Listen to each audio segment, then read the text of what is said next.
Welcome back to the Alice Media Podcast. This is Bonding with Bond. I'm Mark. And I'm Nicholas. And today we watched Moonraker, 1979, the final Bond film of the 70s. Yeah, that was something. This is the fourth Roger Moore film. He is now 52 years old. He looks about 70. We said 80. Well, we said 80 because of a line in the movie. So it opens up with a plane with a rocket attached to it, and then the rocket gets ejected. These two hoodlums steal the rocket and destroy the plane, and then I think MI6 are told, and he's just like, I don't know how it disappeared. I'll get Bond on it. Yeah. And then Bond is banging a girl on a airplane, and she says, "Mr. Bond, any higher, and my ears will pop." Ha ha ha ha. And then there's a guy who's going to kill them. Well, she's a bad guy, too. Yeah, she is a bad guy. She pulls a gun. And I think she jumps out of the plane first with a parachute. And then he fights the guy with the parachute. And the guy jumps out of the plane. And then Jaws pushes him out of the plane. Mm-hmm. And then he fights the guy to get the guy's parachute. And then Jaws comes down. And they get into a bit of a fight. Jaws tries to bite his feet. Yeah, he tries to bite his feet. And then Bond unhooks his parachute. Then Jaws tries, but oh no! He rips the whole thing up because he's too strong. And then he starts flapping his fucking wings, trying to fucking fly. And he lands into and goes dun dun dun dun dun dun dun dun dun. And I'm like, they brought him back and took them 5 minutes to kill his character. Yeah. 5 fucking minutes. It was because it started a little rough because we're in the air and the Bond theme starts and I'm like, oh yeah, we're getting Bond theme during action scenes again. And then it plays a full Bond song and the action's not over and hasn't even climaxed yet. Then it just stops. Yeah, it just fucking stops. I was blown away. And then that whole Jaws scene, him landing in the circus tent, I was like, oh. Yeah, it's just like, what a way to take this guy who was this cold, scary serial killer in the last movie, and now we make him a big comic relief character. And it's going to keep getting bad because they're going to continue to do this for the rest of the film. They will go out of their... Just when you think, like, all right, well, if they're just going to kill him off that way, fine. I'll accept that. But they don't. They continue to make him look like a jackass. Over and over and over. Up until the end, and then... like, Jaws could have been a character you could have kept bringing back. Yeah, so we were talking about it, because I was kind of like, oh, is his loyalty just like... for hire? Yeah, is he just a rando guy who will go with whoever, or did they forget that he was working for another evil bad guy before? And I kind of like the idea that he pops up here and there for whoever can afford him. But we only get him for 2 films, which we could have got him for a good Oh wow, I didn't know these were his only 2. Yeah. Oh no. I remember him being cooler than he was in both these. That's weird. Yeah, I mean the Roger Moore era has that tendency where you think things are going to be cooler than they are. You would think Bond in space would be a crazy, over-the-top, wild adventure, but it's actually a very boring, very, very boring fucking adventure where not a lot happens. There's way too much comedic relief throughout it, and there's bad Moore acting. I don't know. It's a carnival of disasters. Yeah, the 70s begins where it started, at the bottom. Because we opened the 70s with the worst Bond film we've ever seen. Yeah. And I think we'll have to have a discussion on whether this replaced it. Yeah, because I'm kind of on the fence. Because I think this was real bad. But is it Diamonds Are Forever bad? Yeah, I want to say yes. Just because of Jaws. Like, I'm really bummed that this is his last movie. I didn't know that. Yeah, no, he never shows up again, because why would he? He has a redemption arc. Yeah, I can't wait to talk about that. But I don't know. It's such a weird idea for a henchman, and they did the like showing that he's an actual threat really well. Like I was like, oh yeah, this dude can bite through giant metal cables. Like that's cool. They didn't do as much of the vampire slow-mo vampire bite stuff, so I was kind of like, oh that's pretty good. Mm-hmm. But then we get an attempt at one, and I was like, oh, just kill them other ways, Jaws. You don't have to just bite someone. Yeah, I mean, yeah.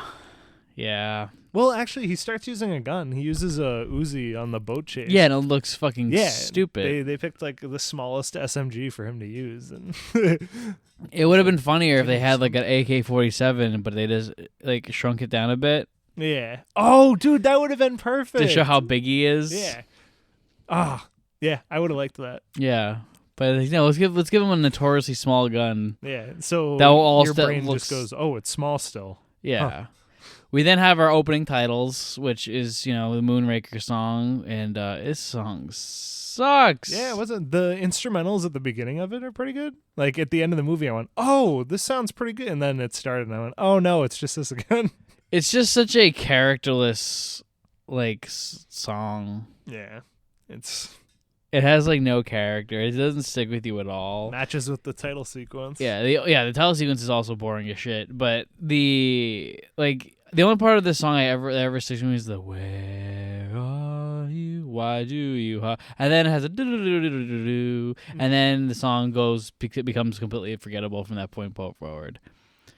Also, I want to give a shout out to Moneypenny, because she had a good one-liner earlier in the film when is like, get Bond. He's like, where is Bond? He's like, he's on his last leg, as we hard cut to Bond feeling up a leg. Yeah, which good I stuff. thought was a great way to start, and then immediately it tried to kill Jaws. They didn't try. They succeeded. That's true.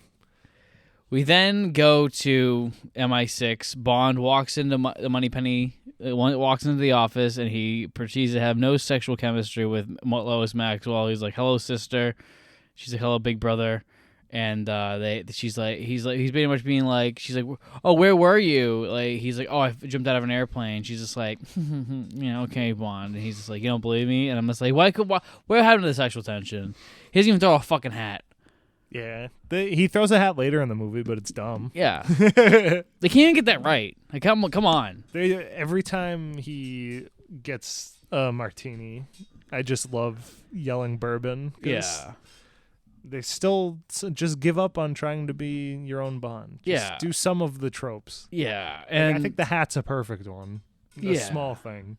Yeah, but it's just like, I don't know. I think at this point, Lois Maxwell's Moneypenny is looking like Roger Moore. Ooh, rude. I mean, it's rude, but it's also just like, this is the worst casted fucking film at this point. I think you could keep Bernard Lee around. I think you could keep fucking Desmond Llewellyn around still, because those guys were old when you saw them. Yeah. But like Moneypenny's looking rough. Moneypenny's not looking like she's in her 40s. She's looking like she's in her 50s. You're right. Roger Moore's in his 50s. He's looking like he's in his 60s. Yeah. Like, this is not the fucking vibe anymore, man. And it's becoming dads playing. Yeah. It's just becoming like that dad TV show. Yeah, it's becoming that thing where it's just like, oh, this is a movie that dads like, because they grew up watching Bond. Yeah. When they were hip and cool. Yeah. Them timeline wise, that makes sense. Yeah. When they were hip, cool teenagers, and now they're fucking in their 30s, and they're fucking watching Roger Moore try to seduce a fucking, live through his midlife crisis, vicariously go through their midlife crisis to being a fucking 18-year-old. Anyway, in space. Yeah. The Ministry of Defense, and Q are like, yo, there's a rocket missing, go find it out. Hugo Drax, here's the shit. And Bond does his, oh, I know all about Moonraker, blah, blah, blah, blah, blah, blah, blah, bullshit. But it's just like, fuck you, Roger Moore. I hate you so much. Q gives him this new gadget, which is a watch. Is it a watch? Because it looks like it, but then he still has a watch on the other arm. Wait, know. is it? Maybe it's not. It is a watch. Yeah. No, I'm thinking. I think it's on that watch in my head. Yeah, it's like a thing. Because it's on. Yeah, because he ends up using it on. His Yeah, wrist. one arm is for fucking Europe time. The other one's fucking American. It's fucking East and Western times. So it has it's like a dart. Yeah, and there's this really weird like continuity thing where Q's like, yes, there are 3 blue-tipped ones that are armor piercing, and there's 5 red ones that are poison or something. And like he opens, cyanide. Yes, he opens the case and like shows them, and there's just like 10 darts in there. And I was like, wait, what? It's like, what happened here? Yeah, you couldn't have made it accurate. Yeah, I was like, just take 3 out. Like, I don't understand why it has to be like this, but I don't know how you're on set, and are they like nobody noticed? Is he like, hey, the script says I say 3, and they just make him say 3 because it's what's in the script? Yeah. Even if the prop doesn't match, do it. But so yeah, it's weird. I just don't like that. Once again, Roger Moore's fucking gadget is a fucking watch. The guy's got one thing. It's gonna be watches. Okay. Yeah. I mean, especially in the early ones, the watches really didn't matter. But I feel like I obviously don't know for the non-Craig ones, but aren't watches like pretty? They important? are, but like, I feel like I don't know. For that to be the only gadget he gives him in the beginning of the movie. Mm-hmm. Yeah. It's like because this was also the only gadget we got in Live and Let Die, and I'm like, my whole thing on gadgets is like, I don't want to have them really. I'll have I like them in like Thunderball where he's like, I'm gonna give you a scuba suit, and you're gonna have this pill that can let people know where you are. Yada yada yada. Like I like that shit. When he gives him a car that has an ejector seat, not when he's like, I'm gonna give you a watch. I'm gonna give you a watch that shoots a dart. Yeah. And then he shoots a fucking painting, and it's just don't he's such a bad boy. Don't you like the pen? The pen? The pen that blows up? Yeah, 'cause that's awesome. That's so cool. Okay. I just wanted to make sure the goofy ones were still okay too. Yeah, it's because like these ones feel like fucking old dudes in a boardroom coming up with it. Yeah. And like there's not like a cool like joke about it where like in GoldenEye when that happens, like he does the thing, it's like 3 clicks like arm it, and then you got 3 clicks to disarm it, and then Bond clicks it 3 times, you hold it there for a second, it doesn't go off, he's like, so it disarms it, huh? And it was like Q almost killed everybody, so it's funny. And they're having a back and forth of like, fuck you, no fuck you. Yeah, I like that. Where Roger Moore is just like, oh, thank you, Q, blah, blah, blah. And Q's like, I fucking hate you so much. I hope you fucking rot in hell. Like, Q's doing this thing. He's continuing what he established with Sean and George. Like, fuck you. I hate your guts. You treat me with no respect. I hope you fucking rot in hell. But Roger Moore didn't get the memo, and he's just like, hello, my good friend. Yeah. That's it. It happens a little later, but even the M stuff, like, there's still that, like, brotherly, like, hey, go break the rules. Yeah. This one, it felt okay. Like, I wasn't annoyed with it when it happened, and Mark was like, was that annoying? I was like, oh my God, you're right. It should have been. But it was, like, all right for me. I didn't mind it that much. Because in context, it made sense. Yeah. He's like, oh, you are right. Let's bend the rules for this. Yeah. Like, I always seen M as someone who is okay with breaking the rules as long as you're in the right place or you're completely in the 100% in the right. Yeah, when he won't get in trouble after. Yeah. And so it makes sense in this one, which we'll get to later. Anyway, Bond gets brought to Drax's island by Drax's henchwoman. His castle manor. Yeah, and basically it's all unsubtle bullshit. It's a huge place. Drax is like, I'm the villain. I'm playing evil piano. Yep, evil piano. Yeah, I have dogs. I'm going to feed them human meat. Yeah. They don't specify that it's human meat, but I assumed. That's what I got from it. It's like Deadliest Game. Because he gave him the meat, and then Bond gave him a look like, well, this is just preposterous. I don't Why gel with aren't this. they eating it? Yeah. And then he snaps his fingers, and the dogs start eating it. Because they're trained. Yeah. And then we have a ninja man come in. Yeah, it's a pretty weird henchman.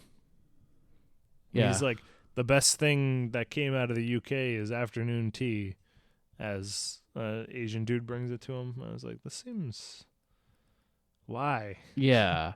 Which is also stupid because we've already established Jaws, because then we could do a thing if you do Oh, like Jaws comes out with the tea? Yeah, and then you have that immediate like tension between Bond and him. Yeah, that could be cool.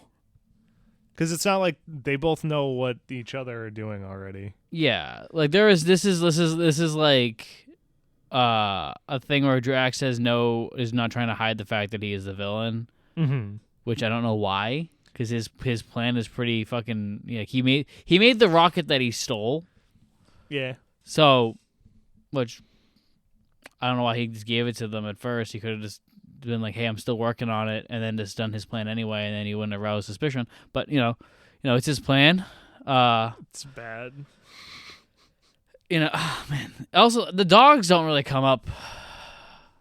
They come up for that one time. They come up for this. They come up to kill it. Dude, to kill imagine somebody. if they were in space. Now we're thinking. They got little space helmets. That would have been good. And then Bond had to like throw them into space. He's like, it would have been great. No, there'd be no sound effect. It would just be quiet. We learned that they just hate any noise that's not dialogue or music. Yeah, this movie is very quiet. Yeah, it's weird. Like, I understand Jaws' scenes where they're like, hey, we don't want him to talk. But... Like, give him a footstep. Give him breathing. Yeah. Nick just wants him to be Darth Vader, but whatever. Yeah. Yeah. I want to hear his voice respirator. Yeah. Yeah. I imagine breathing through a metal grate on your face. How quiet that must be. I don't know, but anyway, Bond and him have a pissing match. It's whatever. Yeah. And then he goes to meet Holly Goodhead. Who's a doctor, scientist, who's working for Drax, and she's like, hey, go into what the fuck is it called, the spin thing? NASA uses it to get you ready for space. Oh my god, all I can think of is circumference.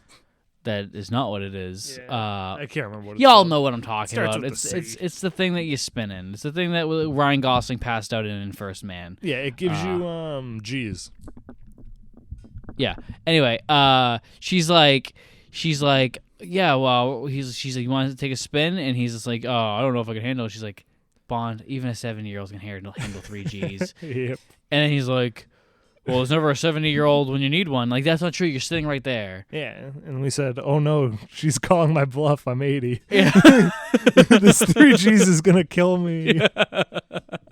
And, Roger Moore, he's, he starts spinning. There's also a red button that he has to hold down, and when it's getting too much for him, he lets go, and the thing will stop.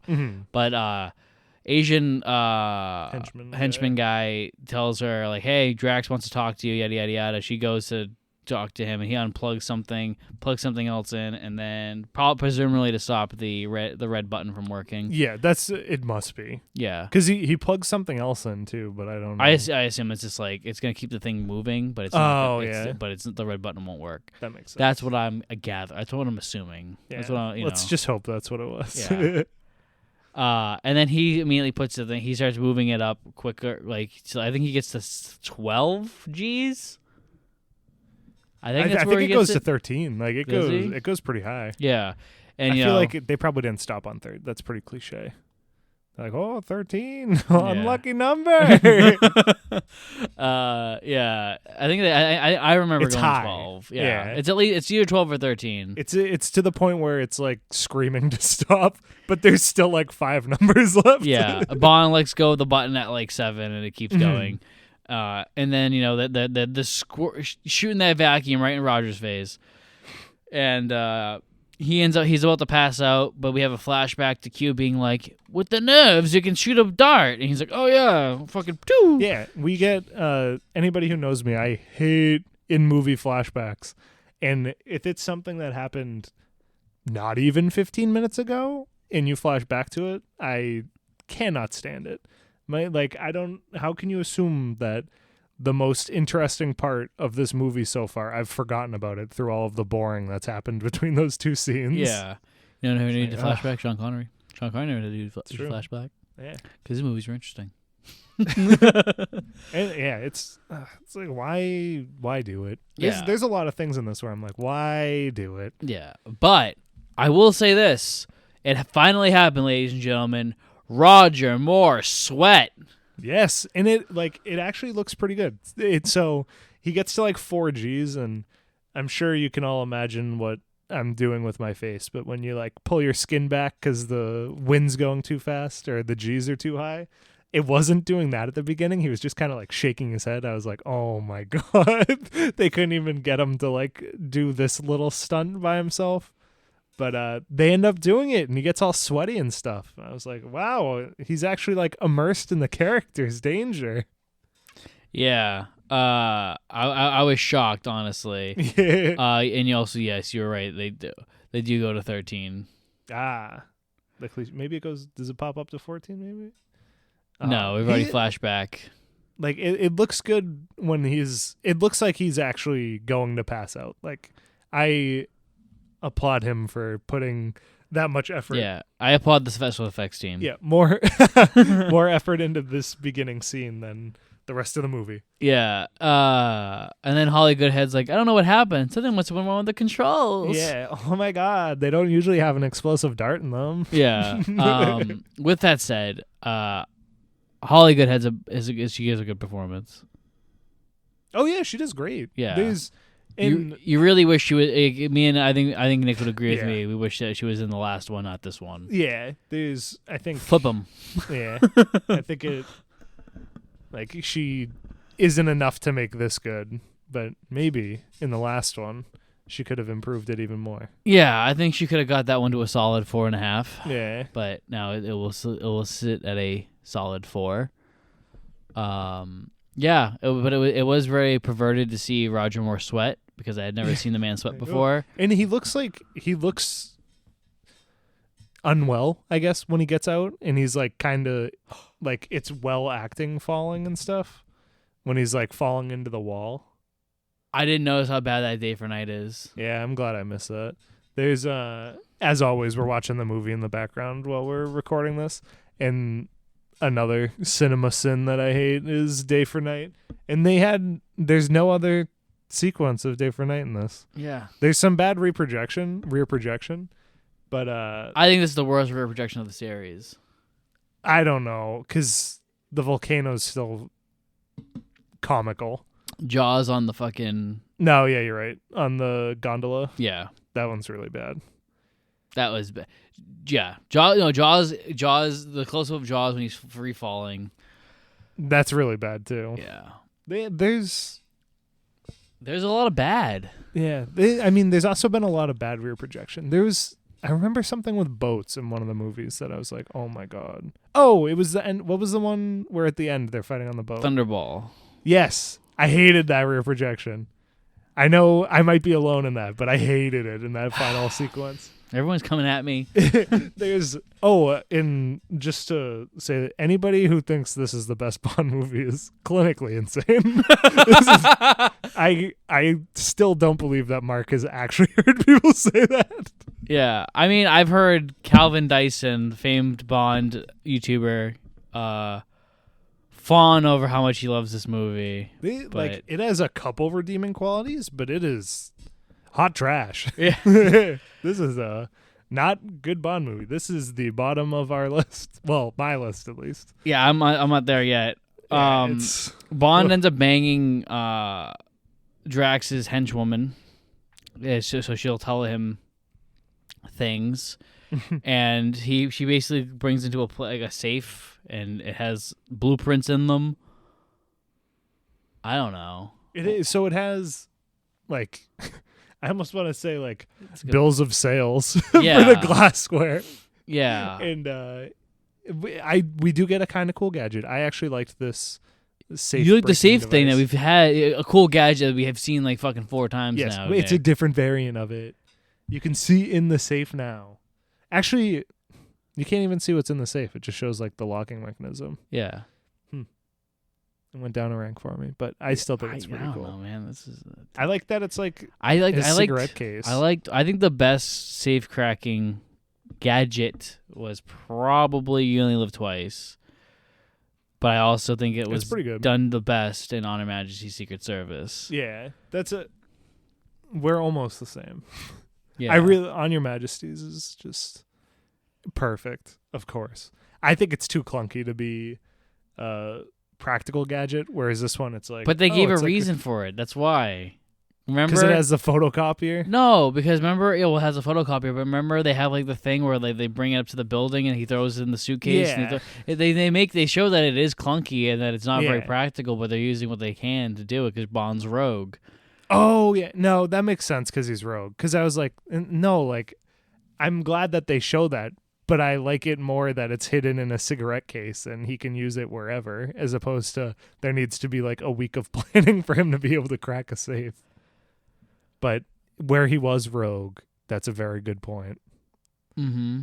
He's got to use what the mafia's got. On Your Majesty's Secret Service thinks. Yeah, it's all the thinking man's Bond. It is, honestly. Moonraker is the fucking non-thinking man's Bond film, clearly. Yeah, so he's taking pictures, he's looking at blueprints, with he sees a cup. Stupid camera that says 007 on it. Fuck Fuck you, Roger Moore. Fuck you. I bet that was his idea. Anytime they put 007 on something, I'm like, like the playing card design from Live and Let Die. Yeah, Live and Let Die for the tarot cards, not the playing cards. I thought was pretty cool. I was like, oh, that's almost like a little nod. But then when we rewatched it, I was like, oh yeah, that's like in your face. Yeah, I think it's the on best there like 7 times. The best use of it, I think, was in Goldfinger. Was when they had the timer and they stopped the bomb and it was 7 seconds left. Mm-hmm. And it says 007, and then it cuts to a sweaty ass Connor going, "What kept you?" That one's a good one. That's a good one. That's how you do a nice little 007 joke. We then go to Drax killing pheasants. Yes, real pheasants. Nick is sad, and there wasn't female nudity in this one without nude men. Because there was no nudity at all. That other thing that I like, if they show female nudity, there should be male nudity. Okay. I think I've talked about that one on the podcast before. Yeah, you've talked about it briefly. Yeah. I have little things that I like in movies. What's that test? The Bechdel test? Yeah. This It's like that. This is the Campbell test? Yeah, but for me.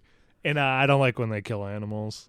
And I don't know why they felt they had to kill the birds. It's in like 2 throwaway scenes. Yeah. Like imagine if the only time they showed actual animals being shot at, it was the scene where he kills the guy trying to kill him. Yeah. And they just fly away. We also keep seeing multiple beautiful women by Drax exercise because he's going to be doing eugenics later on in the film, everybody. In space. Mm-hmm.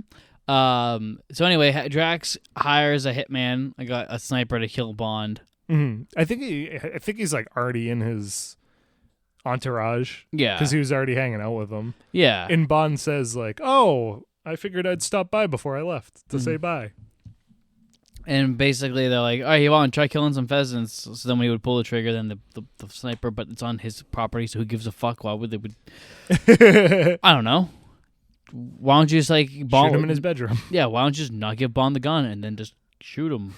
And you pulled the trigger. There's a lot of good chances for them to kill Bond in this, too. Yeah. Bond goes to shoot the pheasant. He misses, and Drax like, haha, you missed. And then it shows the guy in the tree fall out. Haha, Bond is so cool. Yep. He is cool. You're just jealous. Yeah, and then why Bond doesn't just arrest Drax right there? Yeah, there's a lot of times where it's like, he does have some abilities legally to stop this man.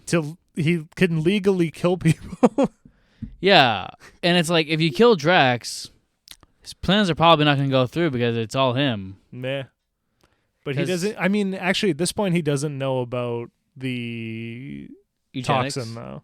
Yeah, because maybe he's like, oh, so what? He wants to make a fake master race that's not going to amount to anything. Well, he doesn't know that yet either. Yeah, but it's like. Right now, but either way, it's like, all right, well, one, he tried to kill me. Yeah. And so, clearly he's stealing things, so why don't we just, like, either bring him in now and question him so then we can get all this over with. But no. And then we have the dogs kill, so Drax like, you slept with Mr. Bond last night and you gave him the plans. And she's like, no, I didn't. He's like, let him in the safe. I'm terminating our agreements. And then we have the dogs eat her alive and it's shot. not well. Yeah, it's very weird. They do fog machines in the woods. I think the chasing is all right looking cinematically, but like the death is just laughable, and they like pan up immediately. Yeah, they pan up to the sky and they're playing like classical music. I'm like, okay. Yeah. Okay, guys.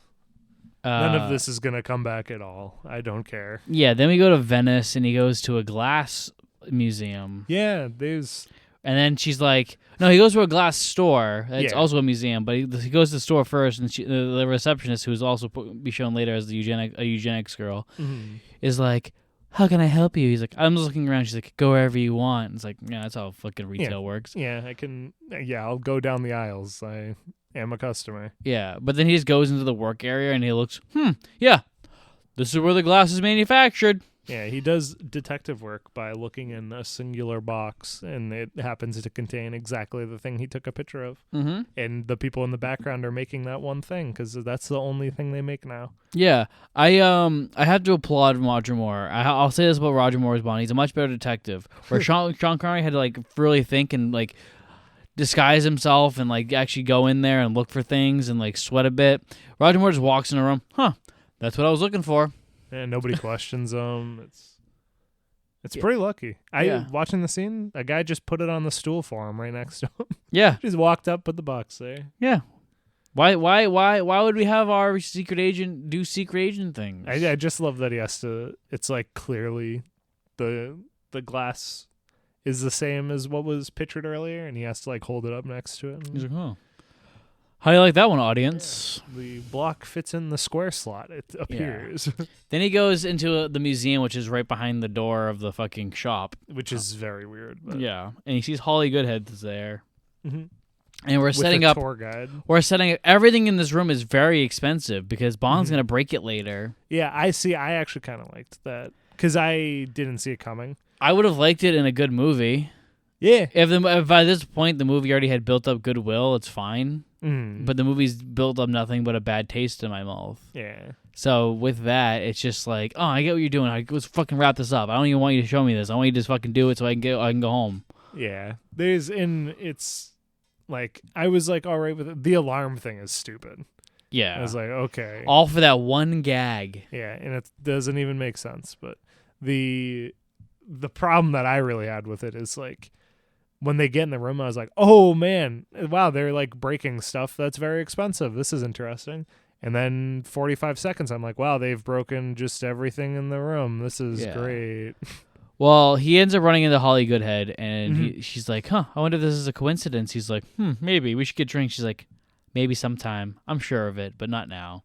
Yeah, she said she'll think of an excuse. Yeah. She doesn't have one now, but she's sure she'll have it later. And I was like, that's a pretty good line. I like that. Again, the Bond girl outperforming Bond. Yeah. And so I don't know if you've caught on yet, folks, but we're going to be doing The Spy Who Loved Me again. Yeah. For, what was it, the fourth or fifth time you said? So, like, they did it. I mean, they also kind of did it in From Russia with Love. Yeah. And then they did it in You Only Live Twice. Twice, by the way. Yeah, that's a good point, too. Actually, 3 times, but whatever. They did it in Live and Let Die in the Beginning with Rosie. They did it when Man with the Golden Gun with Mary Goodnight. And they did it in The Spy Who Loved Me, and now they're doing it again. They did it in Man with the Golden Gun, right? Yeah. Okay. And then... You Only Live Twice, From Russia with Love. On Her Majesty didn't have one, right? No, it was Tracy. Yeah. So almost everyone has this. Yeah. And it's like coming off of like the more interesting backstory where it was like, oh, Bond killed her lover. Oh no. It's like, and they're falling in love already, but then she finds out that Bond wronged her in the past, and now there's like that whole tension going on, blah, blah, blah. It's cool. It's fun. Then we meet Franco, who's going to be our Felix of the film. We're getting the canals in Venice. You know, he's going along, you know, he's rowing the boat, and then all of a sudden a casket opens up, and a guy comes out of the casket and throws a knife at Felix. Yeah, so stupid. Really out of nowhere. Yeah. Completely out of left field. Throws one knife, kills our Felix. Throws another knife, misses, Bond kills him. Yep. So all of this, like... Then Bond opens up a thing and goes into hyperspeed with the fucking boat. With the boat. And motorboat time. People start shooting guns at him, and then we cut to a guy looking all on the bridge, sees the casket. He's swung it to, he's like, yeah.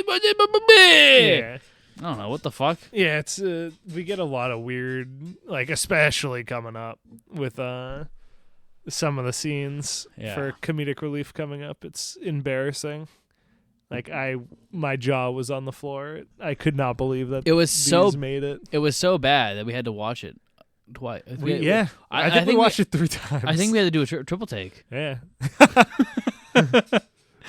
Anyway, Bond. That was good. Yeah, Bond is doing a little boat chase thing, and I'm just like, where the fuck is my man? Where's Sheriff J.W. Pepper? Yeah. You telling me this man isn't fucking taking a fucking holiday in Venice right now? Come on. I honestly kind of missed him. Yeah. I was Mark said it, and I was like, oh my God, stop. And I was like, well, actually, that might have spiced us up a little bit. Yeah. Like I feel like with Sheriff J.W. Pepper, I think that's what would have saved the Moore era. It was if every movie they gave an excuse of Sheriff J.W. Pepper being there. Yeah, it would have saved the Moore era and ended the series of James Bond. Oh man, and then Bond basically he's like, oh well, we're at pretty much there's like also a part where they crash into another boat and they fucking it's half of it sinks and the other one's has a bunch of people people making out, and that one doesn't sink. And then they're blissfully unaware that it's happening because they're too busy making out. Ha ha ha! Comedy is fun. Yep. This is just a little of what's to come. Yeah. Then the Bond's like, oh, I have to get away. Blah blah blah. So I have to get up on the fucking surface. So what he does is he converts the thing to have like a hovercraft. Yeah. And there's the second he hit it, I was like, is this a hovercraft? Yep. And then unfortunately it actually was. Yeah, and then we see our guy with the wine bottle again. Yes, I wish he was the only comedic relief part in this series. Or not this series, this like series of events. Yeah. Because I was like, oh, hey, it's that guy again. That's pretty funny. And then it just spirals out of control. Yep. We see we see a painter. His easel is gone, and then we have a pigeon triple take. Yeah, and it's terrible. It looks so bad. Yeah, we have a guy spilling beer on a customer, and everyone's staring at Bond, Secret Agent Bond. Yep. Flying his hovercraft as a parade float. Yep. Gotta love it. It's rough. Yeah, and then he shows up. He's got like Franco's hat on. Good to see that he misses him. And he then he tosses his hat onto the boat like he would, like Sean Connery would. And it's leave it to Roger Moore to take everything Connery does and make it so uncool. Yeah, it looks so stupid. Like it. I was like, why is? I was like, you look dumb in the hat. First off. Yeah. Second, why do it with Moneypenny? Stop. Yeah. Third off, leave. Yeah. End your reign. Yeah, the reign of terror. Like, come on, man. This is. Yeah, and then the next scene we get, which I thought was a little weird. We kind of end up in a test lab, which I'm not sure how Bond knew how to get here, but we get here no matter what. And a scientist goes in the room and plays a little ditty on the keypad from Close Encounters of the Third Kind. Yeah, they said, "Hey, we like sci-fi movies in our sci-fi movies." And then he goes in the room and he sees what they've been doing with the glass, which is their housing containers for vials of.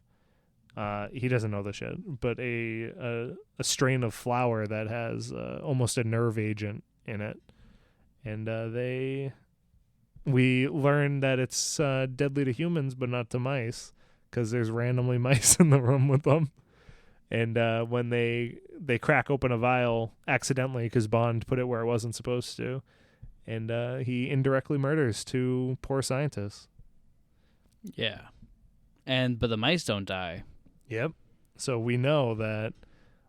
Look at this audience. It's gonna kill the people. Then we kind of get a glimpse of what his dastardly plan might be. There is a good scene in this, though, where Bond's like tucked himself in a corner behind a door, and it looks like the guys are just going to open the door and immediately see him. But but luckily Bond accidentally kills these two innocent men. Yeah, you're right. Instead, he just gets lucky and they die. Yeah. Like, Bond accidentally just kills these two guys. Yeah, and shows no more remorse. Yeah, he's just like, well, they did it to themselves because they invented the technology. He's like, well, Bond, you kind of fucking put it there. Yeah, they might just be making space things. Yeah. They might not know what it is.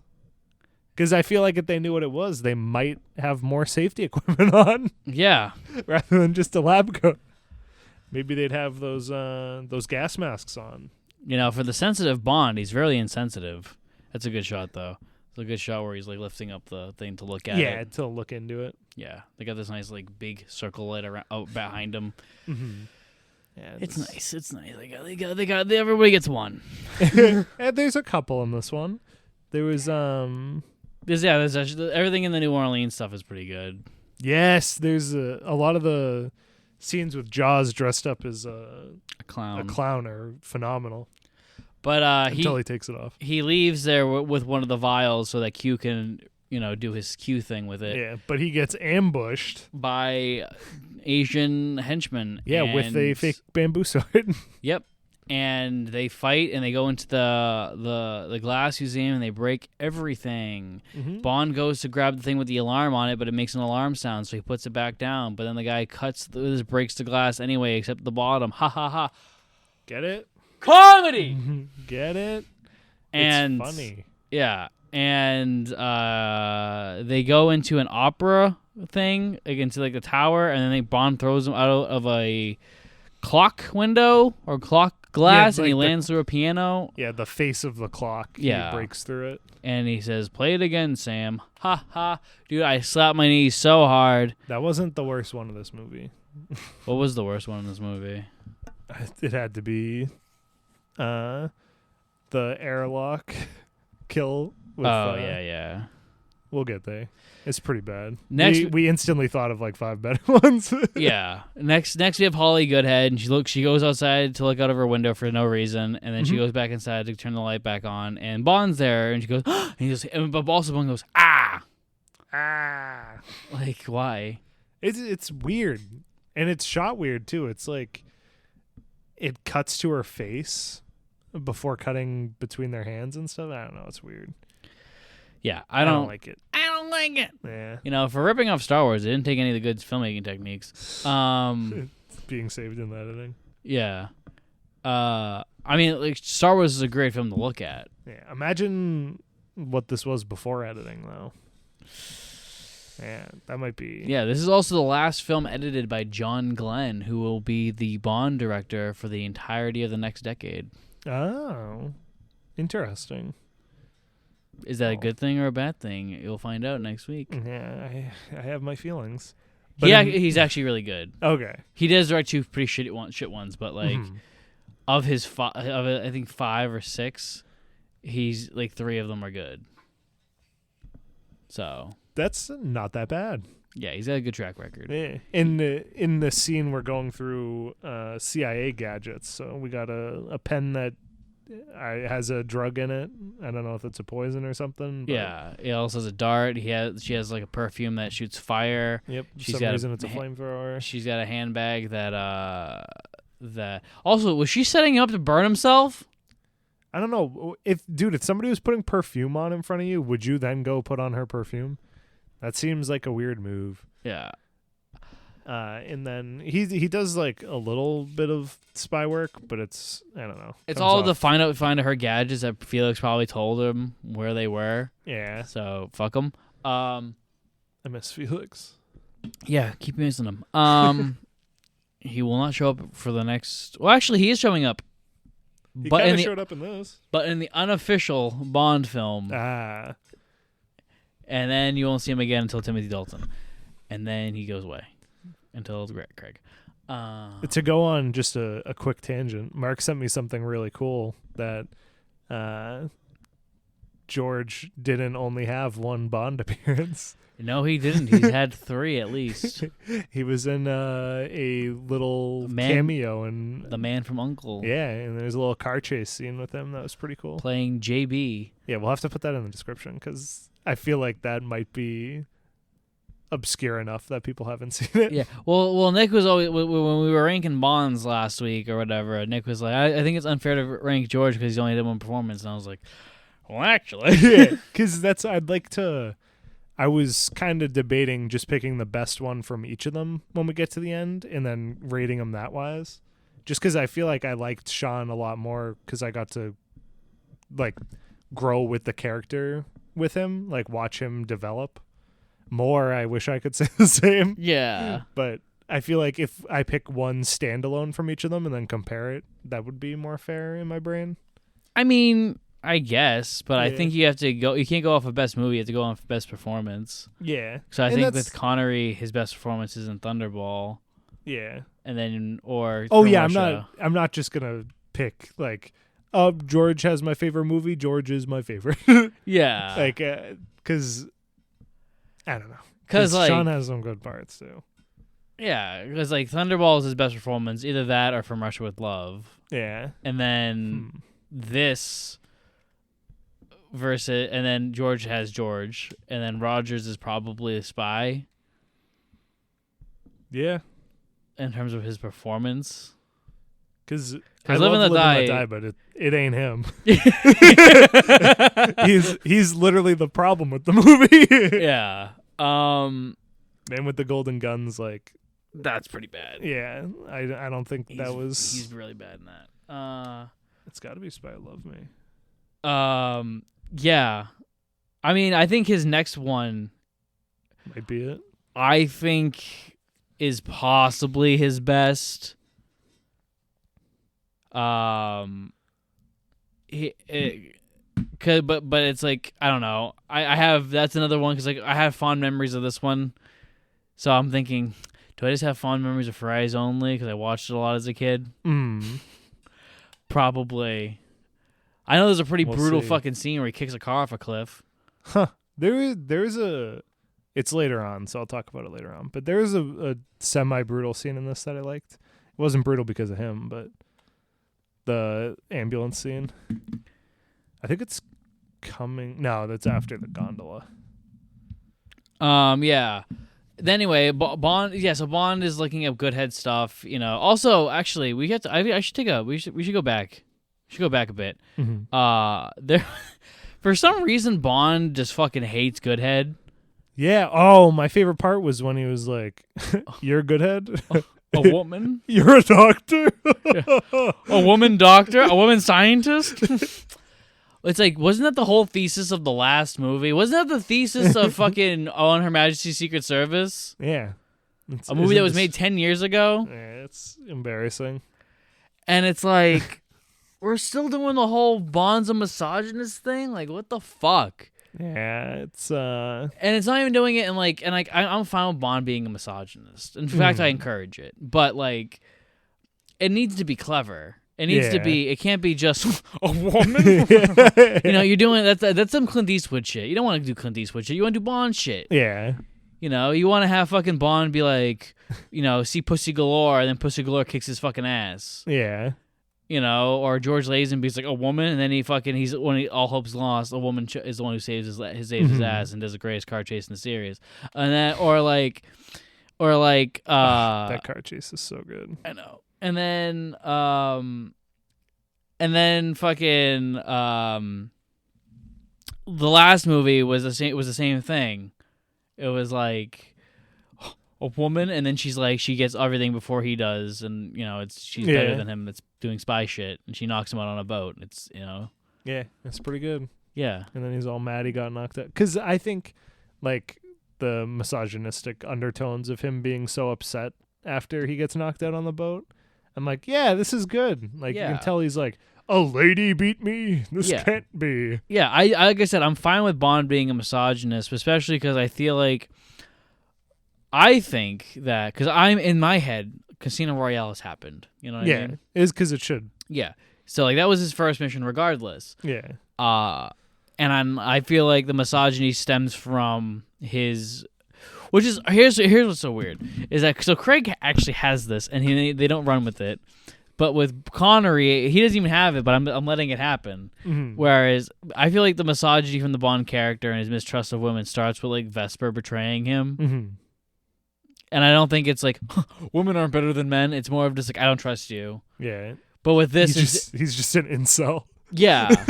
Whereas with Roger's Bond here, it's like a woman. It's like it's a misogyny that doesn't fit the Bond character. Yeah. I feel like Bond's misogyny is, like I said, it's mistrust rather than you're inferior to me. Yeah. It's I don't know. Yeah, no, I can see that. That makes more sense. But it's just so bad in this. Because it's really just, no, a doctor, that's a man's job. Yeah. I've never worked with a female doctor. Yeah. Except, when I have, but. Yeah. So we then have a moment where Bond and her agree to team up, and she's like, don't pack your bags up too soon. She looks into the room, her suitcases are packed up, ha ha ha. And then he ends up dipping in the morning because they were both going to betray each other, which is like, fine. Sorry, I burped. Excuse me. And then she's like, while he's dipping, she immediately grabs the phone and is like, hey, since I'm upset, get my bags. Yeah. So I'm like, I like that. Yeah, then I think that's good. Yeah. Then the Ministry of Defense and M go into the field. Why? And then Bond's gonna go show them the lab where he innocently killed 2 men. And they go there, but oh no, it's Hugo Drax's thing. It doesn't look anything like that lab. How does that happen? It shouldn't happen. It's stupid. I thought it was kind of cool. I wish it's impossible. I wish they didn't make. I wish they either made it more obvious that room was that room and it just had some stuff in it. Because the first time we watched it, I was like, "What is this?" I was like, the architecture of the room is completely different, and if they made it look like it was like a temporary thing, and like, okay, that's more believable at least. But still, it's like, oh my god, he has a coded lock to go into his living room. Also, here's what I'm gonna say: is this doesn't make sense within context. So Drax, first off, he makes fun of MI6, and MI6 and Ministry of Defense is like, get Bond off the job because Bond sucks dick. He's dumb. Yeah, well, and I'll get to what happens after. But this is why this scene doesn't make sense within the context of the film. So Bond went to that lab the night before, right? Mm-hmm. Why the fuck didn't he tell them that night that this is what's going on? Yeah, or use his camera that's in his pocket to take pictures. Yeah, that's what I was going to say. We just, a scene before that, or 2 scenes before that, we seen him use his fucking camera. And now he's just like, while he's watching this happen with everything in front of him, he's like, I don't need to take any pictures. I'm going to get M to fly out here in the morning. Yeah, why? It's like, you have 2 dead bodies in there. You don't think anybody's going to fucking check? Yeah, and also it's like that this is a deadly toxin and you're going to bring 2 pretty important people in your government. Yeah, just bring the fucking queen while you're at it. Yeah. you fucking bitch. But then M's like, yeah, I'm going to take you off the case. And Bond's like, well, have Q check this out because it's a toxin and killed 2 men last night.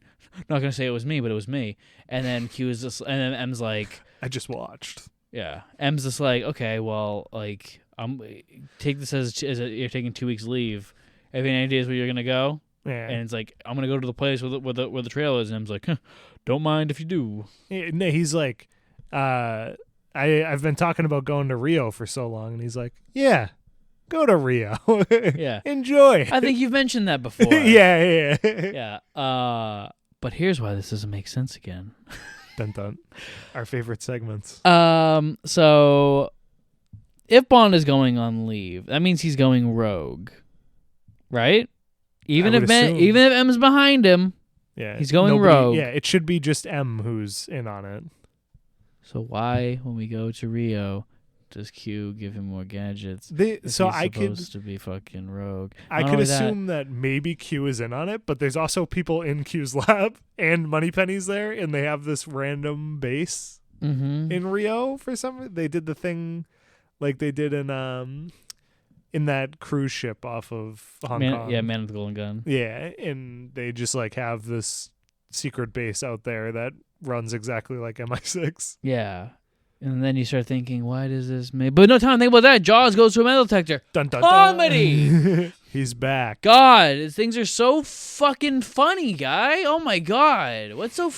And he smiles. Yeah, and then Bond gets into a car, and he starts driving, and a girl takes a picture of him.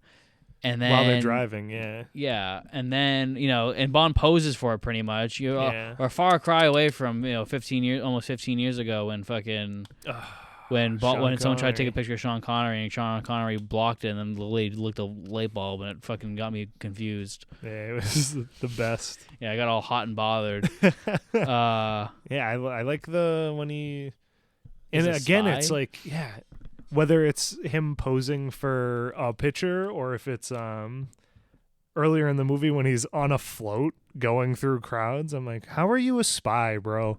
Everyone knows who you are. Yeah. You basically have a giant billboard everywhere you go that says, I am international spy James Bond. Yeah. And it's not even like fun like when Connery does it, like when he goes to a poker game and Largo's there and he's like, oh, like the specter of defeat. Yeah, but that's like there's like 10 people at that table and it's like intimate still. And that, yeah, and he's doing it just to fuck with this one guy. Yeah, and like some of the maybe people there know, maybe there's another person there who's a villain, but like if that happened at my table, I'd be like, what? Okay. Yeah. And then I would forget about it forever. Well, yeah, that's like the thing, and that's why it's brilliant when Connery does it and Superman Moore does it, because when Moore does it, he's just like, I'm a spy, everybody. with Connery, he's like, you know who I am. Nobody else here knows what I am, so you can't do anything about it. And I know who you are too. Yeah, that's and because there's people here, you can't do shit. I can keep fucking with you, and I'm gonna fuck your daughter, and I'm gonna take all your money. Yeah, I'm gonna take all your money and give me your car also. That is so much more intense in my mind. I'm a extra, and I go, okay, that was a weird poker match. That was a weird two hands. That guy came and blew a ton of money and then left. Yeah. And I'm going to remember for the rest of my life the float that made a pigeon do a triple take. Yeah. Like, that isn't going away. Yeah.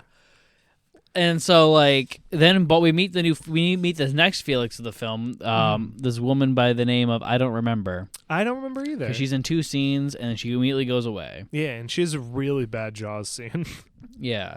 It starts out as a great Jaws scene, yeah, and then it ends in a shareable one. But first she's in the hotel, and it's like, hired me, blah blah blah. She told me to help you out, and then she's like, you want a martini, right? Shaken, not stirred, and he was like, bourbon. Yeah, bourbon. Oh my god, that spike. But we get this really cool shot of they like walk through the crowd, and they're walking through a parade in Rio, and there's a really wide shot that's showing like the parade going by, and then it has this really nice looking paper mache giant mask of a clown, and I was like, wait a second, that's looking away from the parade. I was like, that's pretty creepy, and I didn't even think about it, and then it cuts back to it, and I was like, oh my god, is that Jaws? I was like, oh my god, he's huge, this is definitely Jaws. Yeah. Well, it was funny, he was like, is that Jaws? And I was like, no, Nick, it's the 8-foot extra. And I was like, it's a big hat. It could be anybody. Yeah. As if it's not towering over everything, though, the other hats. But, yeah, and we have, Bond wanders around, doesn't really do anything, whatever. Oh, did we mention the fact that, the gas only kills people, doesn't kill animals? Yes. Okay. We then, Bond's walking around doing... Roger Moore shit, and so nothing important. And our Felix girl sees Jaws, and then they get into a tussle, but then they're saved by this group of people. So Jaws starts dancing with her while she has her mouth open but isn't audibly screaming and isn't trying to fight him at all. It's like she's doesn't want them to know that she's in danger. Yeah, it could have been. That's a good moment if you do a whole Frozen with fear thing. Yeah. Or a cool thing you could do is if you actually do kill her and have the balls to kill her, but I understand why they're not killing her, because they don't let Jaws kill anybody in this movie because they want to have him have a redemption arc later on. So they can't have him kill anybody. Dude, imagine if I don't know if this is what you're going to say. Imagine if he broke her back and she's just limp on him and they don't like realize it. And Yeah. he's just like fake dancing with their corpse. I was gonna say what they could do to make this scene really cool or a good kill is since you have everyone partying and screaming around them, you have a thing where you cut to like a close up of her and you like cutting back. You cut between her mouth like open wide, Jaws' mouth open wide, then you cut to the party and like things shaking, and like people going like screaming, and then when you cut back, it's into like a wide of like her body going limp and him throwing her aside. That's how you do it. But instead, we have him not kill her, and then we never see her again. Which, like I said, is the only reason why that's happening is because they need to have Jaws become a hero at the end. But like, Which is so dumb. It is dumb because it doesn't make sense. It doesn't make fucking sense. Like I get the whole idea they want to do a Jaws redemption arc because Jaws is popular with kids. But the reason why he was popular with kids is because he was a fucking psychopathic fucking killer. Yeah, and kids are psychos. Yeah. It's the same thing with like Boba Fett. Like people like Boba Fett, they don't want to fucking see him be a good guy. They want to see him and Han Solo sharing a fucking some blue milk together. They want to see him fucking fight. You know he's getting a show, right? Yeah, but he's not the hero of it. Oh, are you sure? Is he? I don't know. I haven't watched it yet. Wasn't he like the? I didn't watch the Mandalorian, but wasn't he like the antagonist? No, he's like a anti-hero in it. Yeah, the anti-hero. Yeah, they're just doing the. He's still gonna kill the people. Same thing. Yeah, he kills people, but then he like ends up helping Mando. Yeah, it's an anti-hero though. Yeah, that's like Jaws could have been an anti-hero, but they're making him a hero. That's the difference. I see what you mean. Yeah. Like it's okay to have like it's that whole moral gray thing that'd be cool where it's just like Jaws is becoming a better person, but like he is still killed. It's like he's still a fucking serial killer. Yeah, especially if he was like we were talking about like the for hire guy where he just shows up here and there with not the Spectre stuff, but the people who can pay for him to just be there. Yeah. And that'd be so good. And you're like, oh, whoa, he like helped him. Like he turns on this bad guy. It's not he's becoming a good guy. He's like, oh, this Drax guy sucks. He's gonna kill me. Yeah. Like that would be cool. Yeah, but it would have been. And then he goes, Bond, get lost. I'd never want to see you again. Yeah, it's even because even then you could like later. Yeah, you can even have him. I don't care if he falls in love. I don't care. That's whatever. But you have to establish that earlier in the fucking movie. Yeah. What do you mean? They have one scene. Yeah. Rule of threes, dude. Gotta have you gotta have fucking 3. Gotta have 3 moments minimum. No, just one. No, that's how you do it. You have 3 moments. You have him falling in love, and it gives She's him more. At the circus. Yeah. And then randomly also in Venice and saves him. Yeah. It's their second date. Because then that's how they know it's love. And then she's like, "Wait, Jaws?" And this he's is like, fate. And he's like, "Unnamed girl." He makes no vocal movements. He just kind of gestures towards her. Yeah, and it's like, oh, what if he only talked to her? That'd be kind of cool. Yeah, and then like I like the idea that like you said, like Drax is fucking crazy. This guy fucking sucks, dude. And then like they bonded him reluctantly. Yeah, work together. Not even like directly together. You can even have Jaws like go to hit Bond because like he still fucking hates him. Yeah, because of all the shit that Bond's put him through. Yeah, it would be kind of cool too, because you could do at the end when he ends up like saving them basically with they're stuck to the ship. He's like, get lost. He's like, be gone. Yeah, this is the last favor I'm doing for you. Yeah. It's just like you have a character that could become interesting, but they just they just don't do anything with him. Mm-hmm. It's just like you might as well have just fucking killed him and fucking Spy Who Loved Me if you're gonna do this to him. Yeah, because this is nonsense. Yeah. Then he meets up with Bond meets up with Holly Goodhead at like an observatory. Yeah, and they're she's spying like, on the airport. Yeah, these planes fly out every 2 hours from Drax's place. Yada yada yada. And he's like, all right, let's work together again. They get in the gondola, right? That's what it's called? Yep. Okay. And then Jaws stops it, and then it starts, and then there's actually a good bit where Jaws starts to walk away, but then it moves slightly again. He's like, all right, hold on a minute. I gotta fucking... He rips it open. He just bites it off with his fucking teeth, but then the thing doesn't go down, so I don't understand what the fuck I don't... Because it's... I love this scene with him, because he's like, I'm going to stop this. And I'm like, good, you stopped it. Yeah. Yeah, okay, what now though? And then he's like, know what? I'll cut the cable. And he bites into it. and the car like shakes, and then Bond like almost falls off, but then it's still completely functional. So I don't know what that cable is for, but I kind of like the idea where he's like slowly cutting them. And they're like, uh-oh. Yeah, but instead they have an unnamed bald guy knock out the henchman number 3. Yeah, he knocks out the guy that was controlling the gondolas, and Jaws gets on a different gondola, and the guy moves Jaws to be adjacent to him, and then Jaws is in a really bad rear projection moment, and he jumps forward, and then they proceed to have the worst fight scene in the series, most likely. Yeah. I feel like we say that every week at this point, ever since the 70s began. Welcome to the worst fight scene of the series. And they just keep getting worse because Roger goes from fucking 58 to fucking 82 in fucking blink of an eye. Yeah, Roger's not getting better at fighting.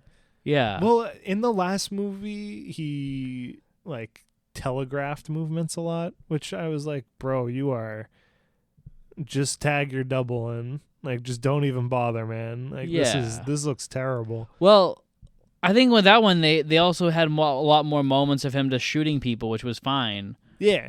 Yeah, that's like he has a license to kill. Like. Yeah. Also, there's a part where fucking Holly Goodhead was like, "Who is that?" He's like, "His name is Jaws. He kills people.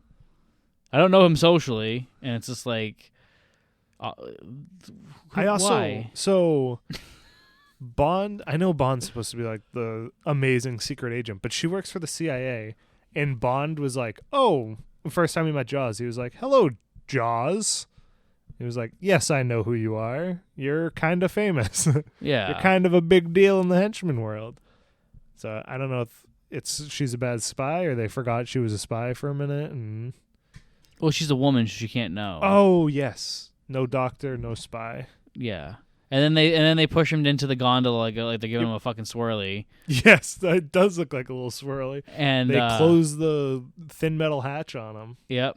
And then they put a chain, and then she holds onto him, and they fucking glide down the thing. Yeah. And then the bald henchman guy, pushes the thing to go faster, but Bond. So the gondola's catching up behind them. Yep. We're all in suspense, everybody, except we're not having I just think it's funny that these fucking movies are so dumb that they have like the greatest chase song of all time. And they never use it. Or they use it just completely wrong. Yeah. And then, so anyway, the gondola's going, Bond lets go and drops, and then Jaws crashes into a 7-Eleven sponsored building.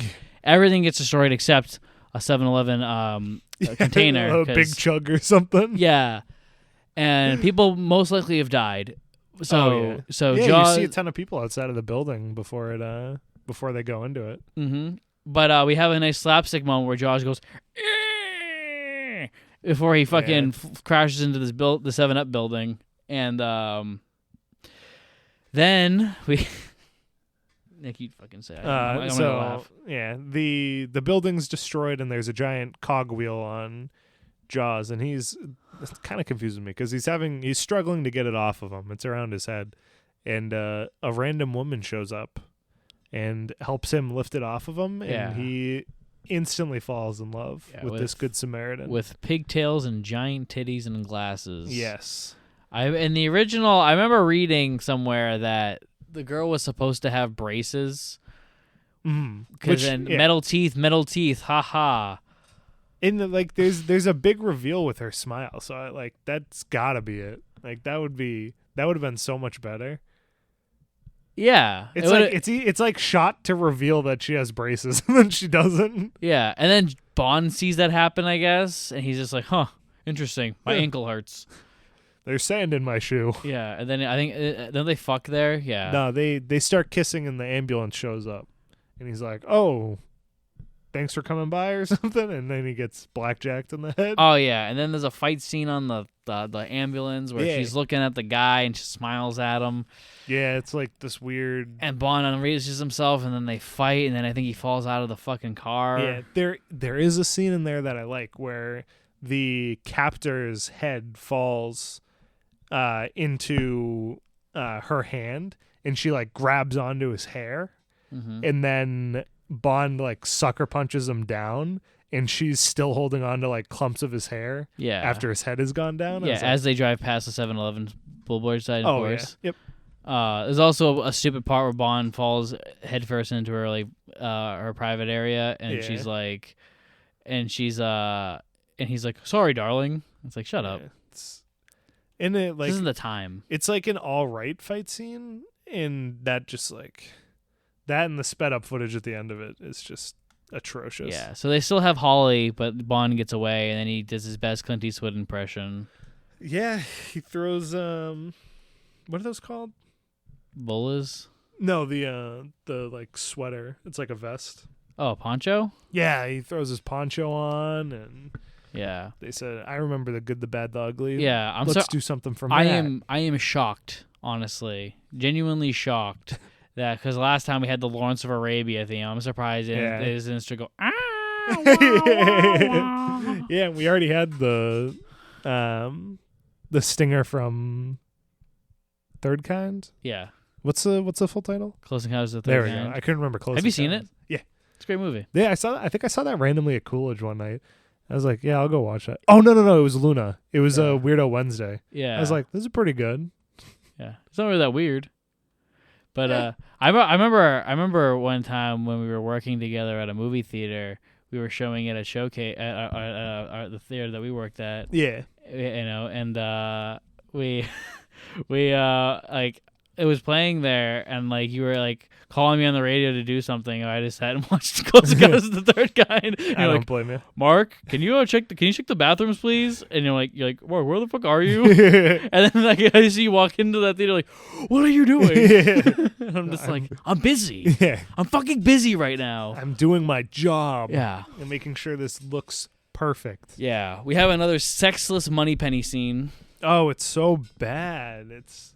And this is like that the traveling MI6 show where now they're in Rio for some reason, set up in this actually building. we should discuss that. I hate it. Yeah, I like it when it's only M. Like, so let's go through for the first couple movies, it's just MI6 in MI6. I think the first one is when we get Bond's death and they're in the submarine, which is fine. Yeah, I was like, oh, this is kind of cool. And it's pushing it, but it's fine. Yeah, I was like, oh, it's almost like a little gag. Yeah, like, this is nice. And then we go back to it. We go back to status quo and automatic Secret Service. I'm like, all right, this is how it should be. This should be the format for the rest of the series. Yeah. And then Diamonds Are Forever, we have M and MI6. And then Moneypenny's in, I think, France.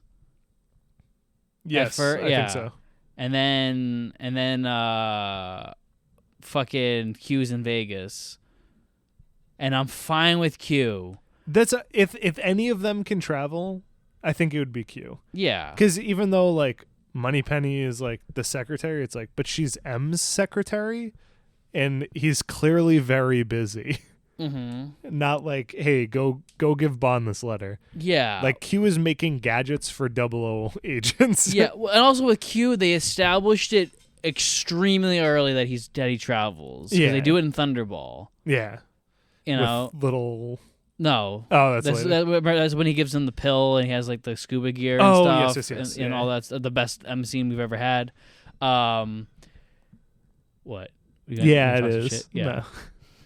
No, go ahead. And you know, so I'm okay with Q showing up giving Bond cars and like all that shit.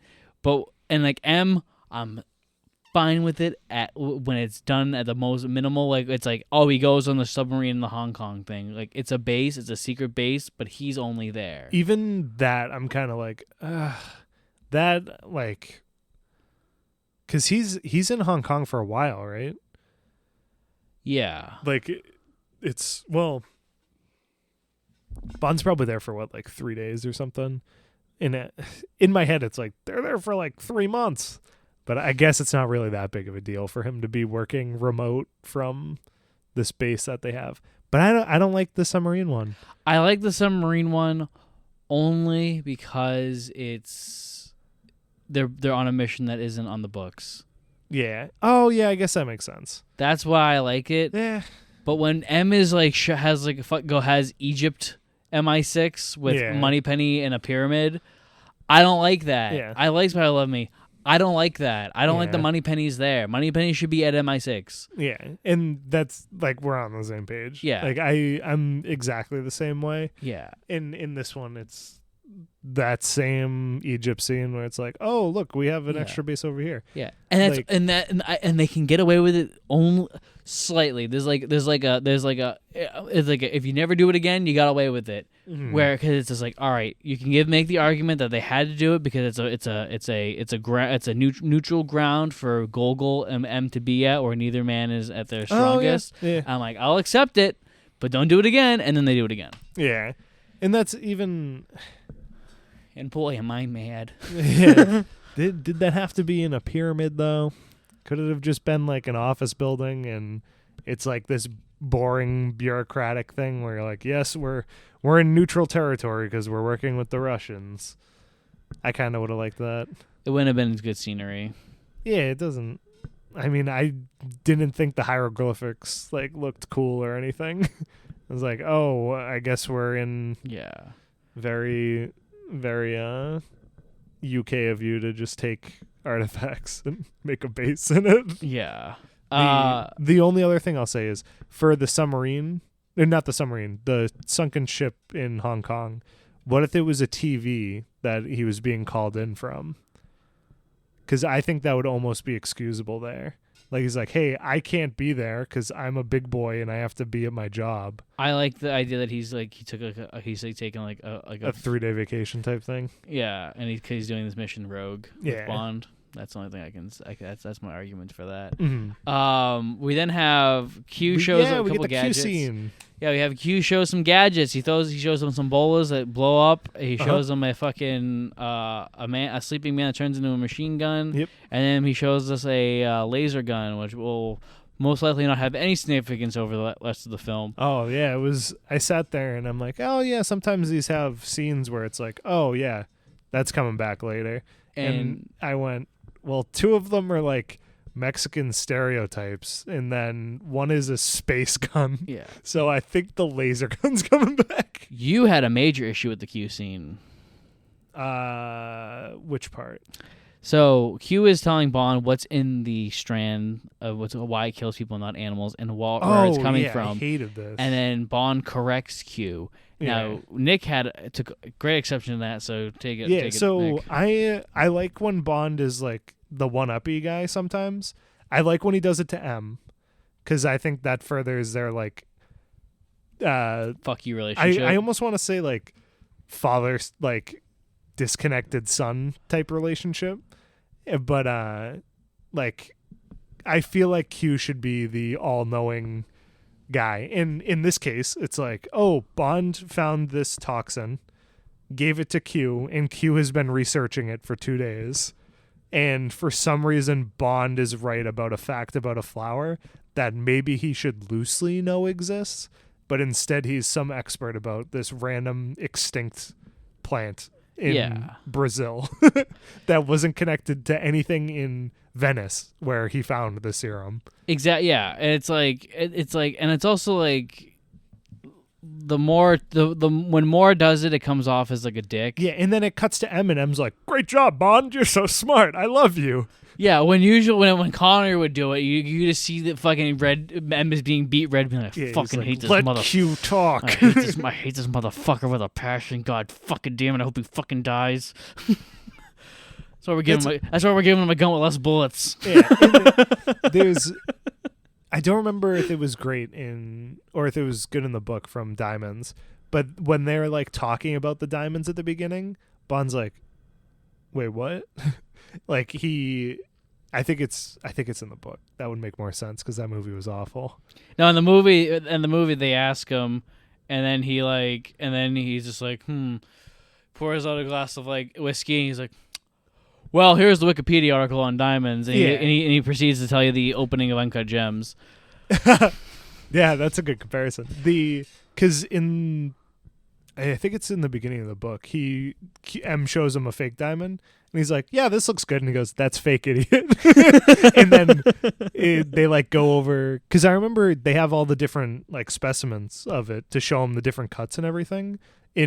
I thought it might not have been in the movie, but one of them's fake, and he shows him that one first. And he's like, "Okay, you have to study all these."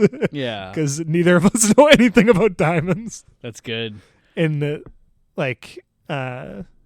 I forget. I was about to compare it to something else they did with Bond being random expert on it. Yeah, like I like when he knows or the dossiers on people. Or I mean, a good one was when Lazenby did it in On Her Majesty's Secret Service when he goes to M's house and M is like butterflies and he knows more about it than M does. He's just like, you're fucking with my thing. Yeah, and that's like the perfect M Bond relationship too. Yeah. I'm like, oh yeah. Yeah, you never want to see Bernally say good job unless he's around Gogol or that is, I'm okay with that scene where they're having like the spy dick measuring contest. Yeah. Where they're like trying to rattle off more facts. And M's like, "Oh, good job, Bond. You're such a good agent." Yeah. I love you. And then it'd be great because then you could have like that if they kept the Connery energy going where it's like he says that and then Gogol's like, "Well, actually this happened." Then you like, "God damn it." Bond, you're embarrassing me. You son of a bitch. Then Q gives Bond a new boat. Yeah, I think the boat looks pretty cool. Yeah, it looks pretty cool, but like they don't really use it effectively enough. Yeah, and its gadget's a stupid glider. Yeah, he drops bombs, and I remember Nick, we were kind of like, something's missing here. Something's really missing in this boat chase, and I'm like, yeah, it's Sheriff fucking J.W. Pepper. And I went, huh, yeah, I would like that. He would bring life to this. Yeah. Know what else would? Music. Yeah, we had a little. It's like, oh, just do the one thing, please. Yeah. I know it's like a trope, but that trope is fine. Yeah. It's okay to play your theme during a chase. I just remember you actually, it's like, 11 episodes ago when we watched Dr. No, you're like, I hope they don't overuse this fucking song. Yeah. Actually, they underused it for the rest of the series. Because I think it was like the third time they had used it in Dr. No. I was like, uh-oh. I'm scared. Yeah. Oh, no. Yeah. I wonder if they got that feedback early on and we're like, okay, we're going to really pull in the reins on it and only use it when he shoots a gun barrel. Unnecessary and it's dumb. Yeah, just a gun barrel scene. Yeah, probably. Because, I mean, in this movie, they use it when he jumps out of the plane, but it's terrible. It's paced completely wrong, and then it ends in the middle of the scene, and they don't put any other music on. Yeah. This is like this boat cheese pales in comparison to the brilliant one of Live and Let Die, and like I said, that might be me. No, I think you're right because I think Sheriff J.W. This is a way better. That is a way better boat chase than this one. I think it's more fun to watch, and there were points where I was like, okay, this is like when they're riding across land and stuff. I'm like, okay, but I would rather have that than the glider again. This man loves his glider. Yeah, Roger Moore has one gadget, and it's fucking gliders. He also has, does he have a helmet on? He has a helmet on for fucking rear projection. Get the fuck out of here. It's got to be safe. Yeah. And we get, I don't even know if we mentioned Jaws is in this boat chase too.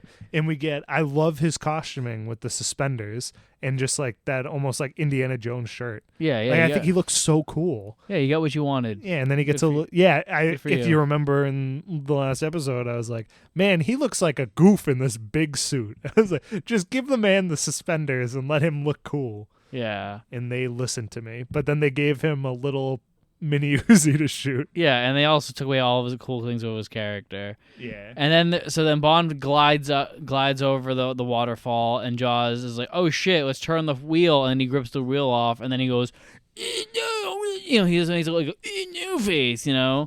It looks like shit. I feel like fucking Don Vito Corleone at the end and when he sees. Have you seen Godfather? I know that part. Yeah, when he sees Sonny's body, he's like, "Oh my god, they did it to my boy." I said that when I watched Halloween Kills. Yeah. They made a mess of my boy. 2018 was so good. Why did you do this? Yeah. Why would you hype up that he's not gonna have a mask on and then never show his actual fucking face? Just shoot him. He's on the ground.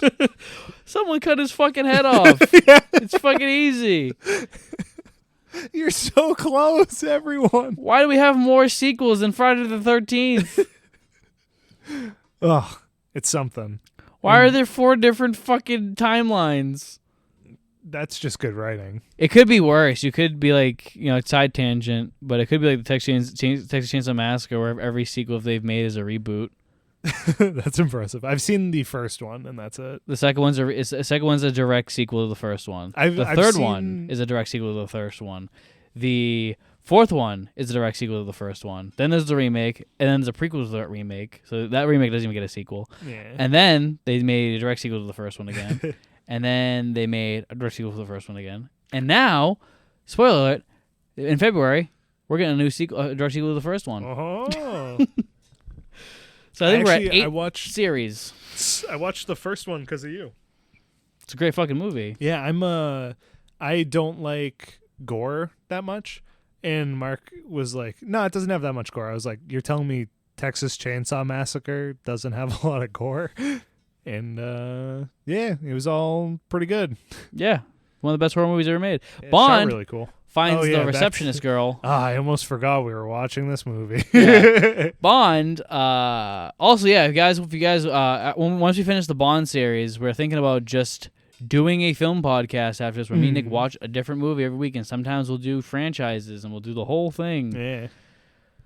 You'll never get enough of us. Yeah. So if you want us to do that, let us know. Yeah. Bond follows the receptionist girl for a full day. Yeah, you see the waterfall in the background, like a day and a half journey away from them. Yeah, and then they walk in, you see all the eugenics girls that we've seen throughout the film. Mm-hmm. And then Bond's like, huh. And he walks forward a bit, then the rock throws him into the water, and he fights the most unrealistic looking snake I've ever seen in my life. Yeah. There was one point where it looked kind of cool. I'm guessing it's a stunt double, does like twist his body in a way that like it's almost like he knows how the snake is gonna move with it as he like swims around, and it actually looks like it's like coiling around him. And then you just see what's basically a Muppet. Like the jaw looks like it has a dude's hand in it, moving it around. Yeah. Then Hugo Drax shows up, and I'm like, holy shit! Oh yeah, that guy's a villain. Yeah. And he's like, oh, I was planning on amusing death for you, but I guess you fucking fucked that up, asshole. Yeah. And then Jaws kill my snake. And Jaws is like, I'm here, and they put him in the room with Holly Goodhead, and it's actually going to be where they're gonna shoot the exhaust from the I rocket. think that's what happens there. Yeah. Or does he? He sees like the room. He explains the plan. He's gonna send a bunch of hot people up into space. They're all gonna fuck. He's gonna shoot the fucking thing down to the earth. Yeah, he's gonna kill everybody and except the animals, so then they can restart the earth the way it was meant to be. And beautiful. Yeah, which is Oh my god, the costuming. We get our first looks at like the space suits that are like metallic gold, which I don't mind the jumpsuit. It's all right. But we get these helmets that it looks like they wanted to be stormtroopers, but then put like cloth padding on the outside of the helmet, and it just looks ridiculous. It looks like one of those like wrestling helmets almost. Yeah. And then that's when he meets Goodhead, and and then Drax is going to be shooting up into space. Yep. And he launches. Yeah, he launches. They escape just in the nick of time with a watch gadget that we didn't get talked about beforehand, which it's a pet peeve of mine. Yeah. When his watch starts doing fucking shit. Again, perfectly timed to save him. They go, oh yeah, it also blows up. And then he says, blast on time or something. I was like, wow, great job with that one. Yeah, and then they go in, they crawl through the thing as if like the heat of that thing wouldn't have just burned them alive. Oh yeah, they are melted. Yeah, the smoke inhalation itself would have fucking killed them. Oh yeah, and it's terrible. They'd be deaf. Yeah, they're in a metal thing that has flames, like rocket flames going in it. That thing is gonna be so fucking hot. Yeah, that they would melt. It's not like. And it even shows it when they're taking off. It's not like it just shoots off. It's not like the fire's there for like 1 second. It's a prolonged period. It takes period. like 45 seconds for it to move anyway. Yeah, they end up stealing one of the ships because they're shooting many rockets up into space. I think there's 7 or something. Yeah. 6 or 7. Yeah, and they go up there, and this is the point where I completely checked out of the fucking movie. I think this is the point where you went upstairs, and I went, uh-oh. He didn't ask me to pause it. That's never a good sign. They realize that they're all kind of going to the same spot, and they're like, what? Why are we all conjoining? And it turns out that there is a stealth mode satellite base up there that nobody noticed him put up there. And it's got radar jammer on it, so nobody knows that it's there. And we get everybody offloading. This takes forever. We get everybody offloading. One guy goes in to turn the gravity on because gravity's off, so that we can turn gravity off again later. Yeah. It's like the producers were like, though, like how it takes so long for everything. It's like, those Star Wars hungry teenagers who watch adventure films and want to see some 2001 shit. Yeah, that's it. There are points where I feel like they were like, we are not Star Wars. We are a space movie that's tasteful. We know Stanley Kubrick personally. Yeah, he helped us with a movie and didn't want to be credited. Because he was embarrassed. No, because he thought it would bring us down because we're cooler than him. Yeah. He didn't want to taint our perfect reputation. Oh, yeah, totally. Yeah. Oops. It wasn't a bad one. But, yeah. It's bad. And then Bond and Goodhead just turn off the fucking... Yeah. Well, it's like he rips out the power cord and she's still messing with it. Is it before or after? Oh, wait, hold up. Before they even dock, all the eugenics people fuck. Do they? Yeah. I didn't even... They all just have sex. Cool. Like on the ship before they dock. And Yeah. So before like they turn off the radar thing, does Drax give that fucking speech about fucking humanity and fucking planet orchard and shit? I forget, but I immediately went, I can't wait for Elon Musk to make this speech to us all. Yeah.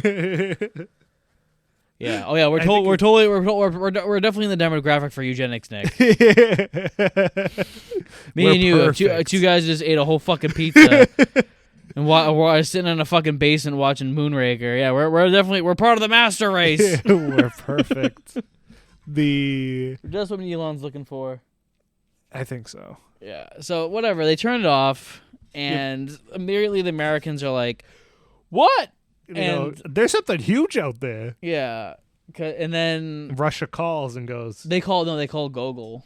Oh, okay. And Gogol's just like, well, like if you don't take care of it within the next 12 hours, we're gonna take care of it ourselves, and we're gonna hold you guys responsible. Mm-hmm. And it's like, dude, why would they call you if they didn't do it? Yeah. They go, oh. Yeah. Well, that'd be some great counterintelligence. Their radar jammer blows up, and they're like, call Russia. Tell Russia you don't know what this is right now. And it was like, why is there an American flag on it? That's they're trying to confuse you. Why does it have a nuclear weapon pointed right at us? Which movie is it where they're trying to get a war between Russia and America? You Only Live Twice? Yeah, he's like, it's You Only Live Twice again. Same director. Same fucking director. He's got one story. It's not the worst story, but man, yeah, he likes when people steal things. He steal big objects. Yeah, and put Russia and America against one another because of it. And then he likes people trying to create a new utopia with eugenics. Yeah, those were his two stories for Bond. If anybody hasn't seen Lewis Gilbert's films, Educating Rita and Alfie, particularly Alfie, fantastic fucking movie. Check him out. He's a very good director when he's motivated. Anyway, so it's good to see Gogol because I love me some Gogol. Yeah, I really like the scene. Me and Mark have different opinions of it actually, because he goes, I'm sorry we woke you up with this call, and he's like, I don't sleep. I'm always up. Problems. And I want him to just hang up the phone after that, but we get a little bit extra, which I like because it makes Gogol look like a Chad. He sits down in his bed and there's a hot chick in his bed, and he's like problems, and he hangs up the phone. I'm like, oh, fucking Gogol. Gogol's pounding. I kind of like the idea that he was up because of her. Yeah. Instead. Because in my head, I was just like, oh, yeah, he has a girlfriend, whatever. No, he's up because he's having sex. Yeah. I kind of like that, actually. Yeah. Also, here's a good question. So, I don't know if you've noticed this, because so the actor who played Gogol was in From Russia with Love.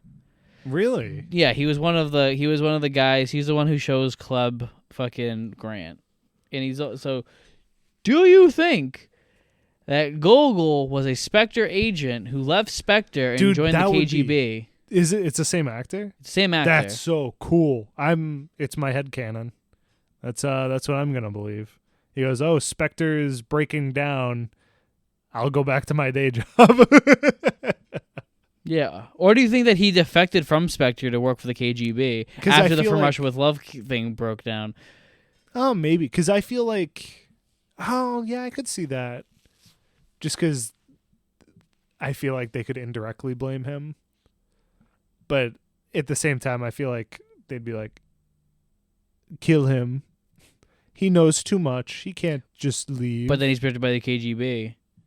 Yeah. But KGB's owned by Spectre. Dun, dun, dun. No. Because they even do that thing with Rosa Club. Because Rosa Club's a KGB defected to Spectre. And then he could defect to KGB and be like, yo, Spectre's got some fucking crazy shit going on in there. Yeah. They want money. Yeah.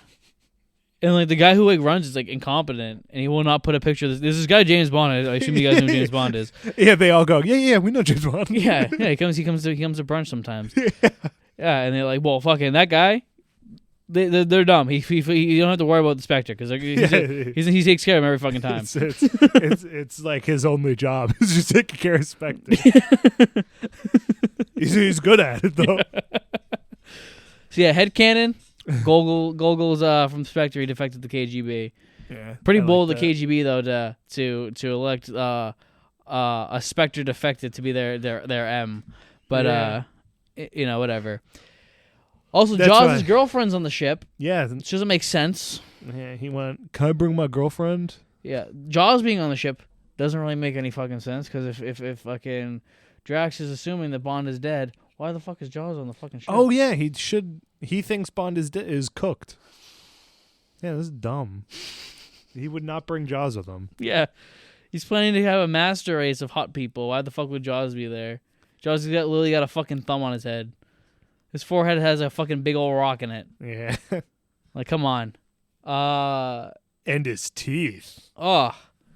I think another issue with this is that the guy who's playing Drax isn't hot as fuck. Yeah, I kind of hate him. He looks like fucking the Brain from Pinky and the Brain. Oh, I could see that. Did you ever play Ratchet and Clank? It's a PS2 game. There's a guy named Dr. Nefarious that he reminds me of. He looks like what's the guy from Crash Bandicoot?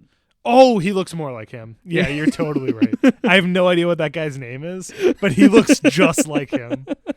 I can't believe how on point that is.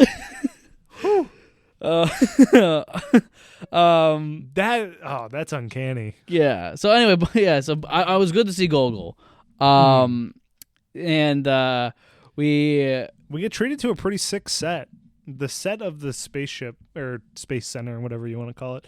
Look at that main room looks real good. It does look real good because Ken Adams is a genius. Yeah, it's almost. I think it's got 3 floors to it. Although I want to say this, I think Ken Adams is slipping. With what part? I think it's while it's good, it's pretty damn good. The design, but this is a man who's worked with Kubrick, and Kubrick made 2001: A Space Odyssey. Yeah, this does not look as good as 2001: A Space Odyssey, and he may be in 2001: A Space Odyssey was all sets. And that came out 11 years before this movie. That is a good chunk of time. But they blow it up too. They ruin the set at the end. All right, Star Wars looks better than this. What part of Star Wars? The Death Star. The outside of it? No, the inside of it.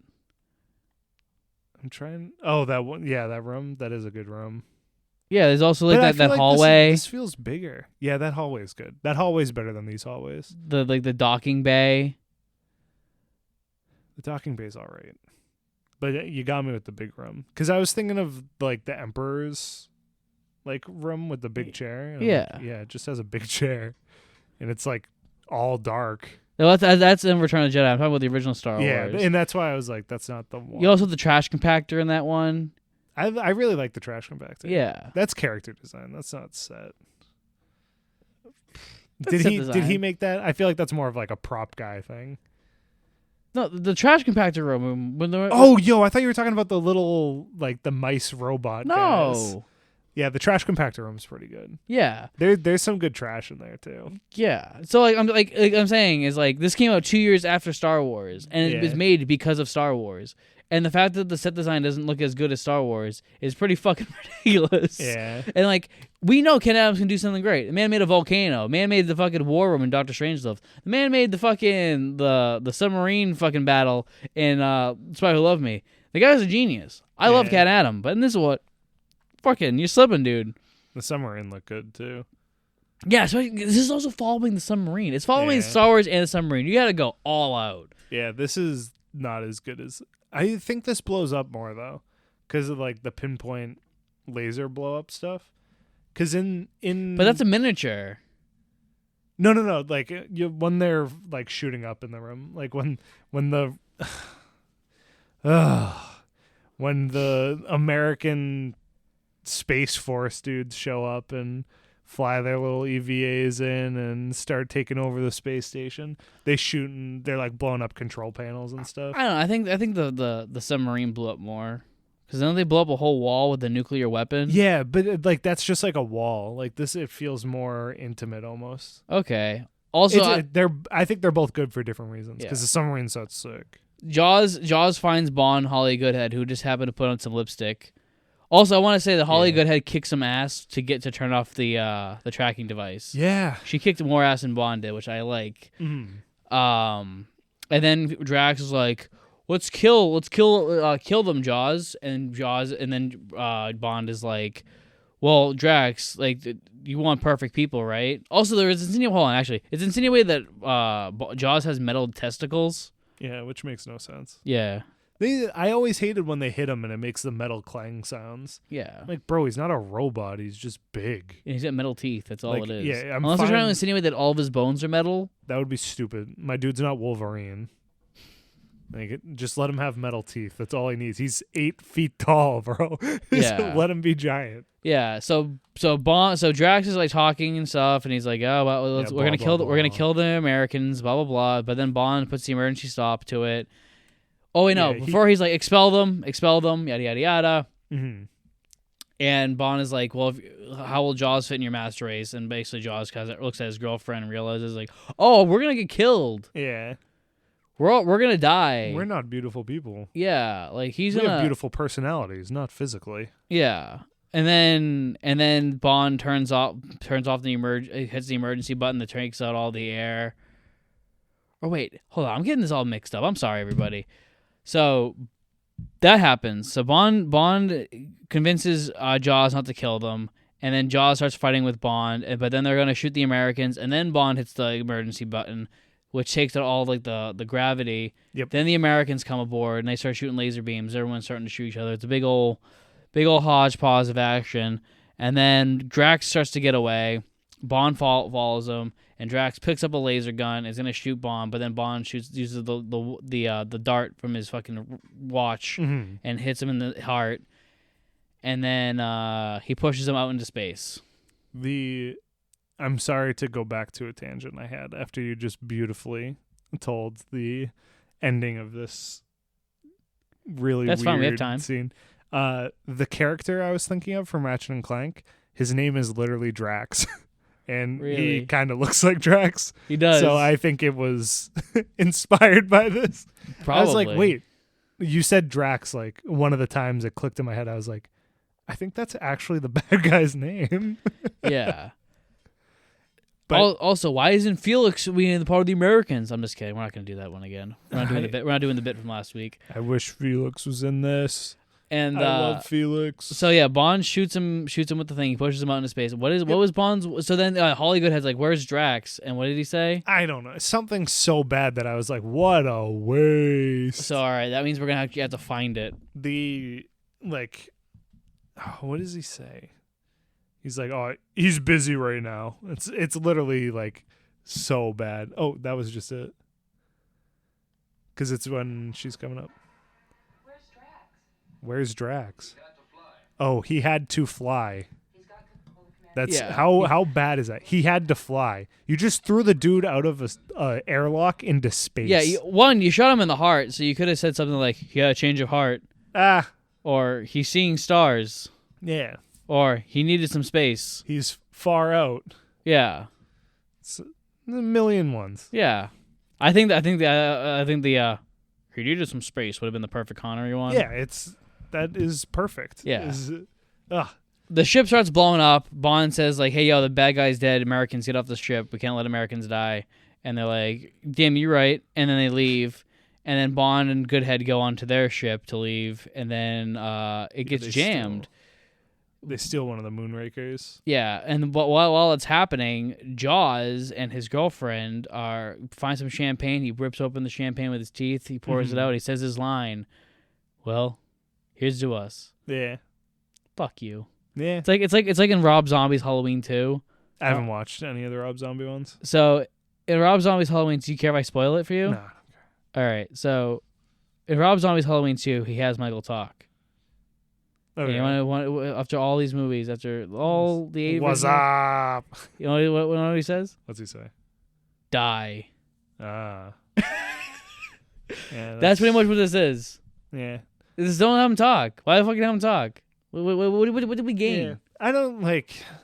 I still think it would have been all right if maybe he built up that, like, he talks to her. Yeah. Like, he has a soft spot for her stuff. But we would have had to establish it earlier. Yeah, and that's like, maybe have another scene where he talks to her. But that's clearly not what they were going for. He was just like, "You know what? I'm going to talk." Yeah. Mark was like, "I wish he had a really high voice and she had a really low voice." And I was like, that would have been pretty good. For a movie that's like trying to make jokes constantly, that would have been a great joke. Yeah. It's like I said, like the movie's biggest flaw, outside of the fact that it's boring as shit, is the Jaws character. Jaws' character needed to be a complete crazy person, psychopath, who is an anti-hero, who cares about two people, Jaws and Peggy Longstockings over there. Pigtails braces. Yeah. Those should be his things, and he doesn't want to die in a eugenic fucking apocalypse. A cult. You know, and so it makes him an anti-hero. Him and Bond are reluctantly working together because he's in love, and he doesn't want his girlfriend to die. That should be it.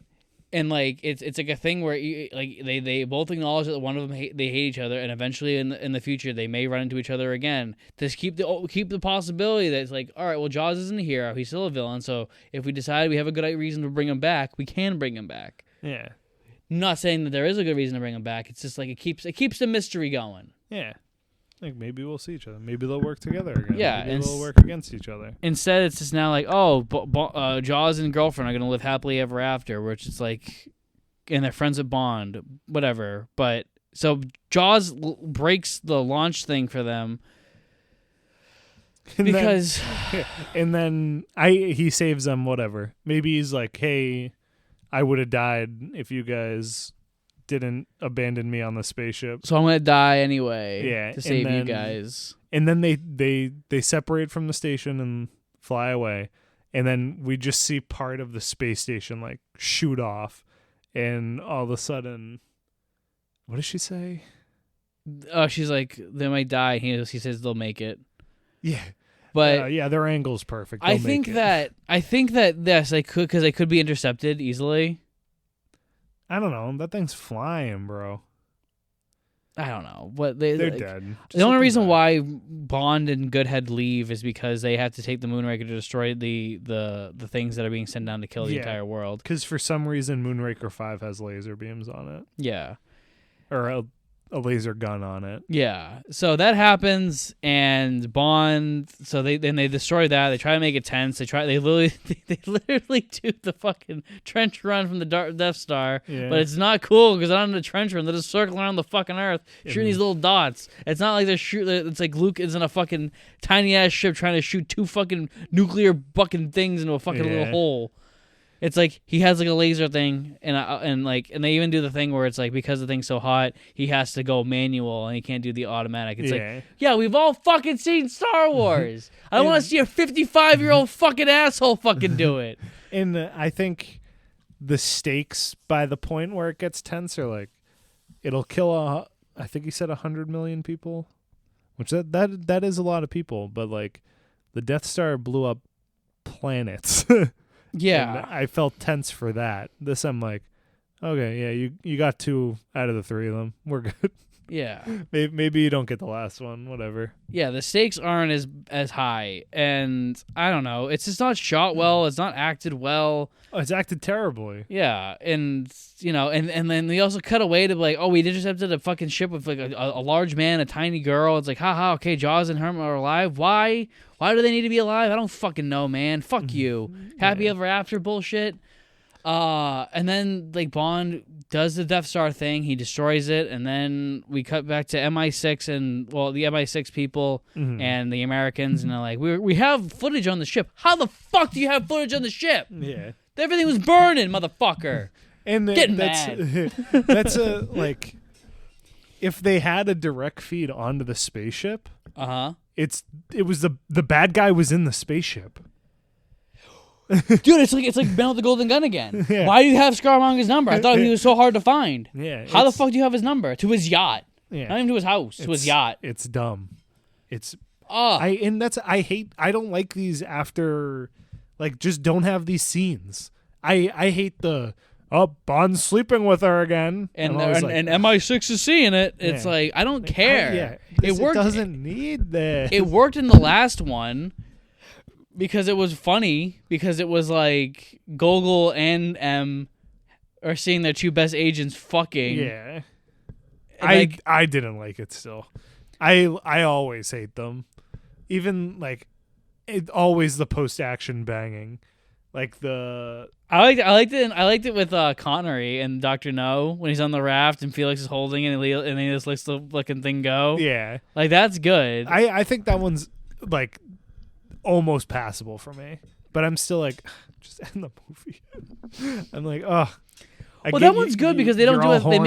They make it a thing where it's like he lets go of the rope and they start kissing, and then he falls and then he goes down and it says the end. Yeah, that's good. It's not like they don't make it a big joke where he's just like, "Hey, boss, look at my cock." Yeah, you're right.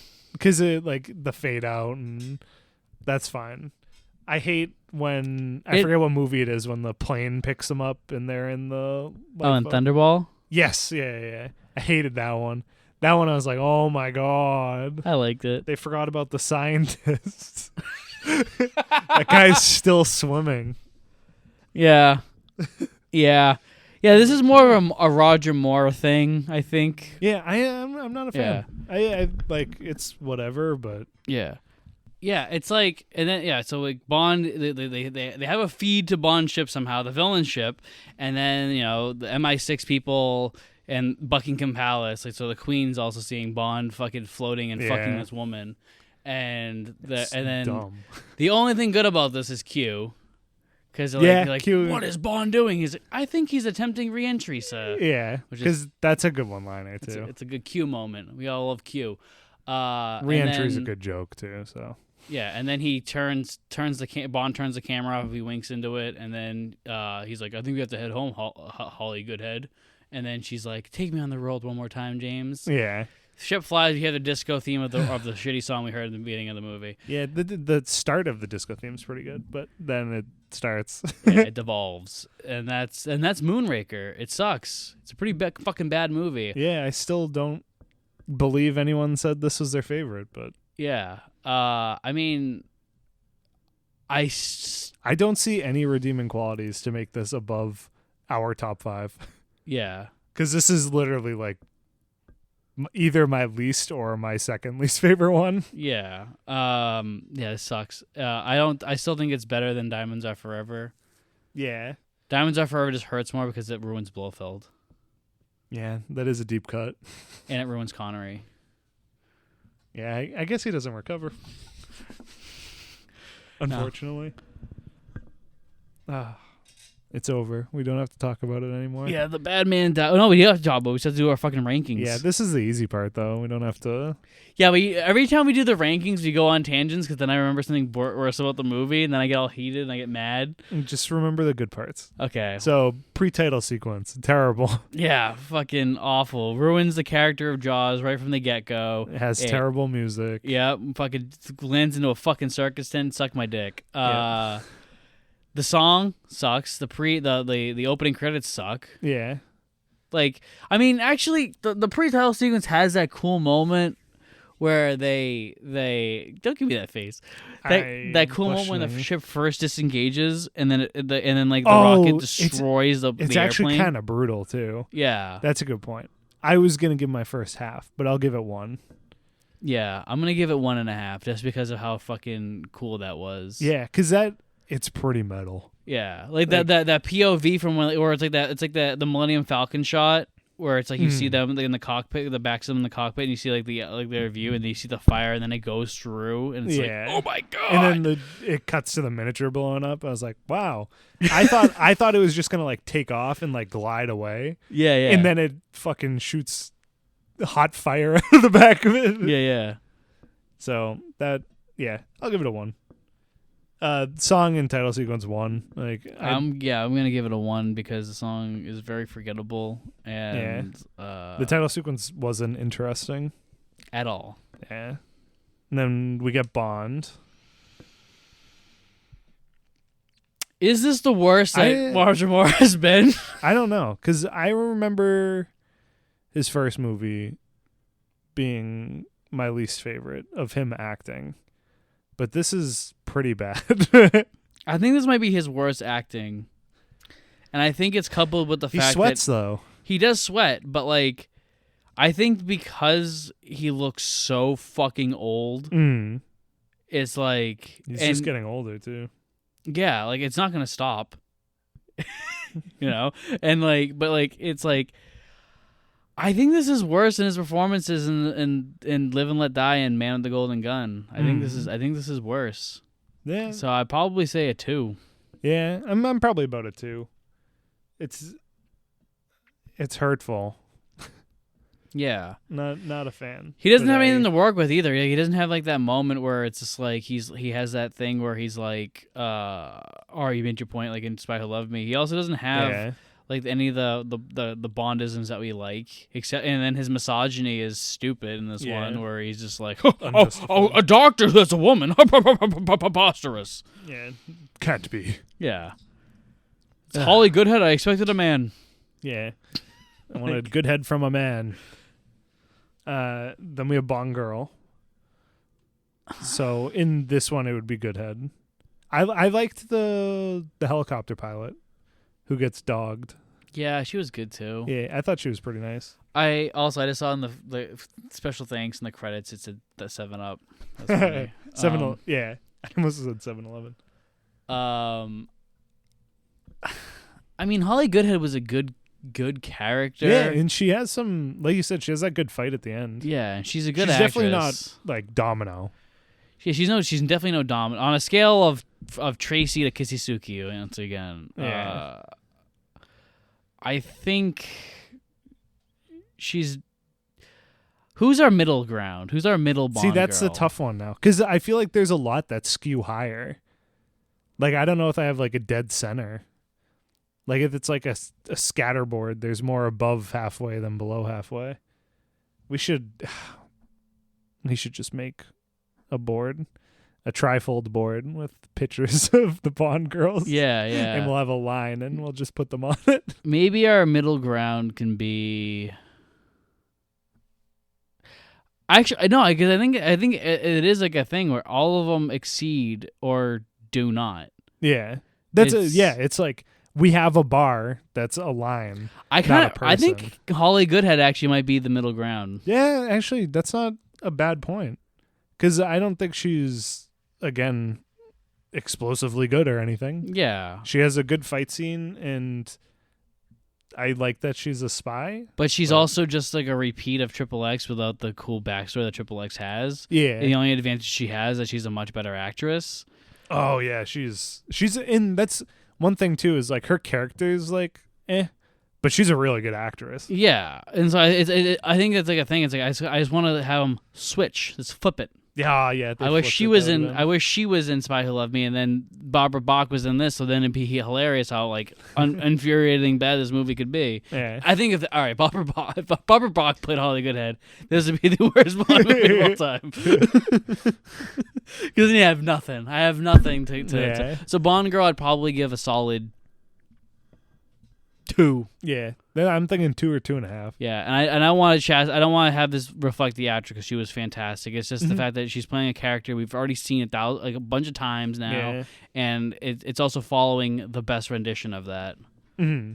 Yeah, because obviously that was the plot of the film. Yeah, and so much is invested in the character that they're never going to top it with a secondary character. Yeah. I will say this, one last thing about that, is that the scene where he's looking at her gadgets and they're kind of like doing a dick measuring contest was better than all of the dick measuring in Spy Who Loved Me.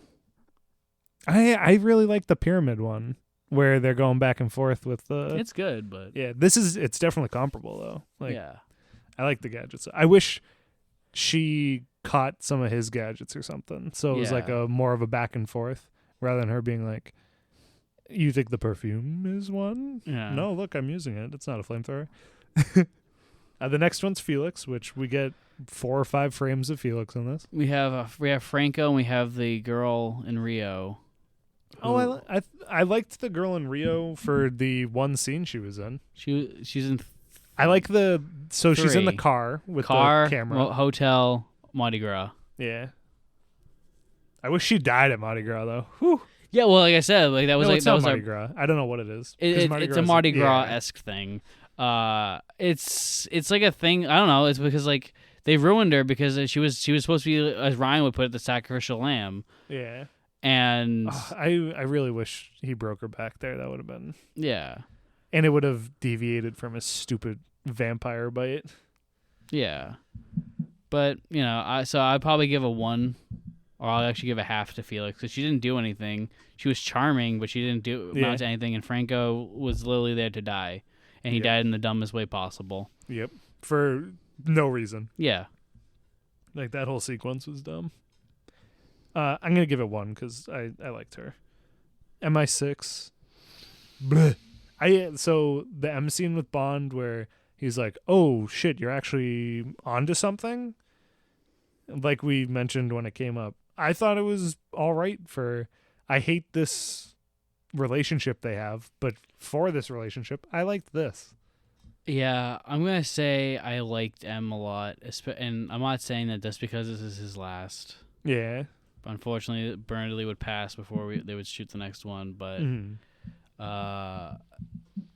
I think the M scenes were good because I liked that they're actually giving him a reason to go rogue and M not be just like, "Hey, my buddy." Yeah. Let's break the rules. Yeah. Remember that thing I told you not to do 10 years ago? Well, do it again. Yeah. Yeah, I liked all of them scenes. Moneypennies were bad. Moneypennies are routinely the worst now. Yeah. I kind of dread seeing her. At this point, I kind of just want the character to go away. Mm-hmm. Like, to be fucking real with you right now, I do not want Moneypenny to show up again. Well, we'll see her next week. I know.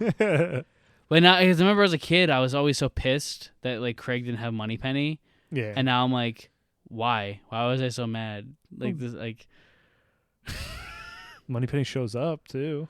She shows up like Inspector. Yeah. No time until its last 2, but like in the first 3, she wasn't there. Yeah. That's because I have weird experience with Bond. I knew about Moneypenny from the books, and I was like, oh, it's weird that James Bond doesn't have that. Yeah. And little did I know every other movie has her except the ones I had seen. Yeah. I don't know. They just don't have like the weird sexual energy that Lazenby and Connery have. So like, the scenes just feel weird, and she's looking rough. She's looking like Roger Moore. That's all I'm saying. Yeah. And then Q had the re-entry joke, and he got shown up by Bond on his flower facts. Yeah, but I feel like that's a Bond problem, not a Q problem. The only things I can say are good about Q is he had the re-entry joke, and he had the cool gadget moment where he shoots the painting. Yeah. But other than that, I don't like this Q in this movie. Yeah, it's definitely not the strongest one for sure. Yeah, so I think M was the star performer in this one, mm-hmm. and Moneypenny has been the weakest link routinely since the 70s began. And except in Live and Let Die, where she was okay, and that was when she was protecting him from the closet. Yeah, and then Q was whatever in this one. Yeah, a big drop from the last one where they had like that moment where he's like, oh. Yeah, the car. So, like 2.5 is what I'm thinking. Yeah, I'm gonna give it a 2. I feel like I'm always just a tiny bit above what you do. It's either that or we're complete opposites. Yeah, I don't think we've ever like dead on agreed. Yeah, I'm more critical usually. Yeah, I have that. I want to give everything more credit than it deserves. The villain, though, I will not give credit to. No, his plan is good. Yeah, it's a good plan, but it's so sympathizing. Yeah, no.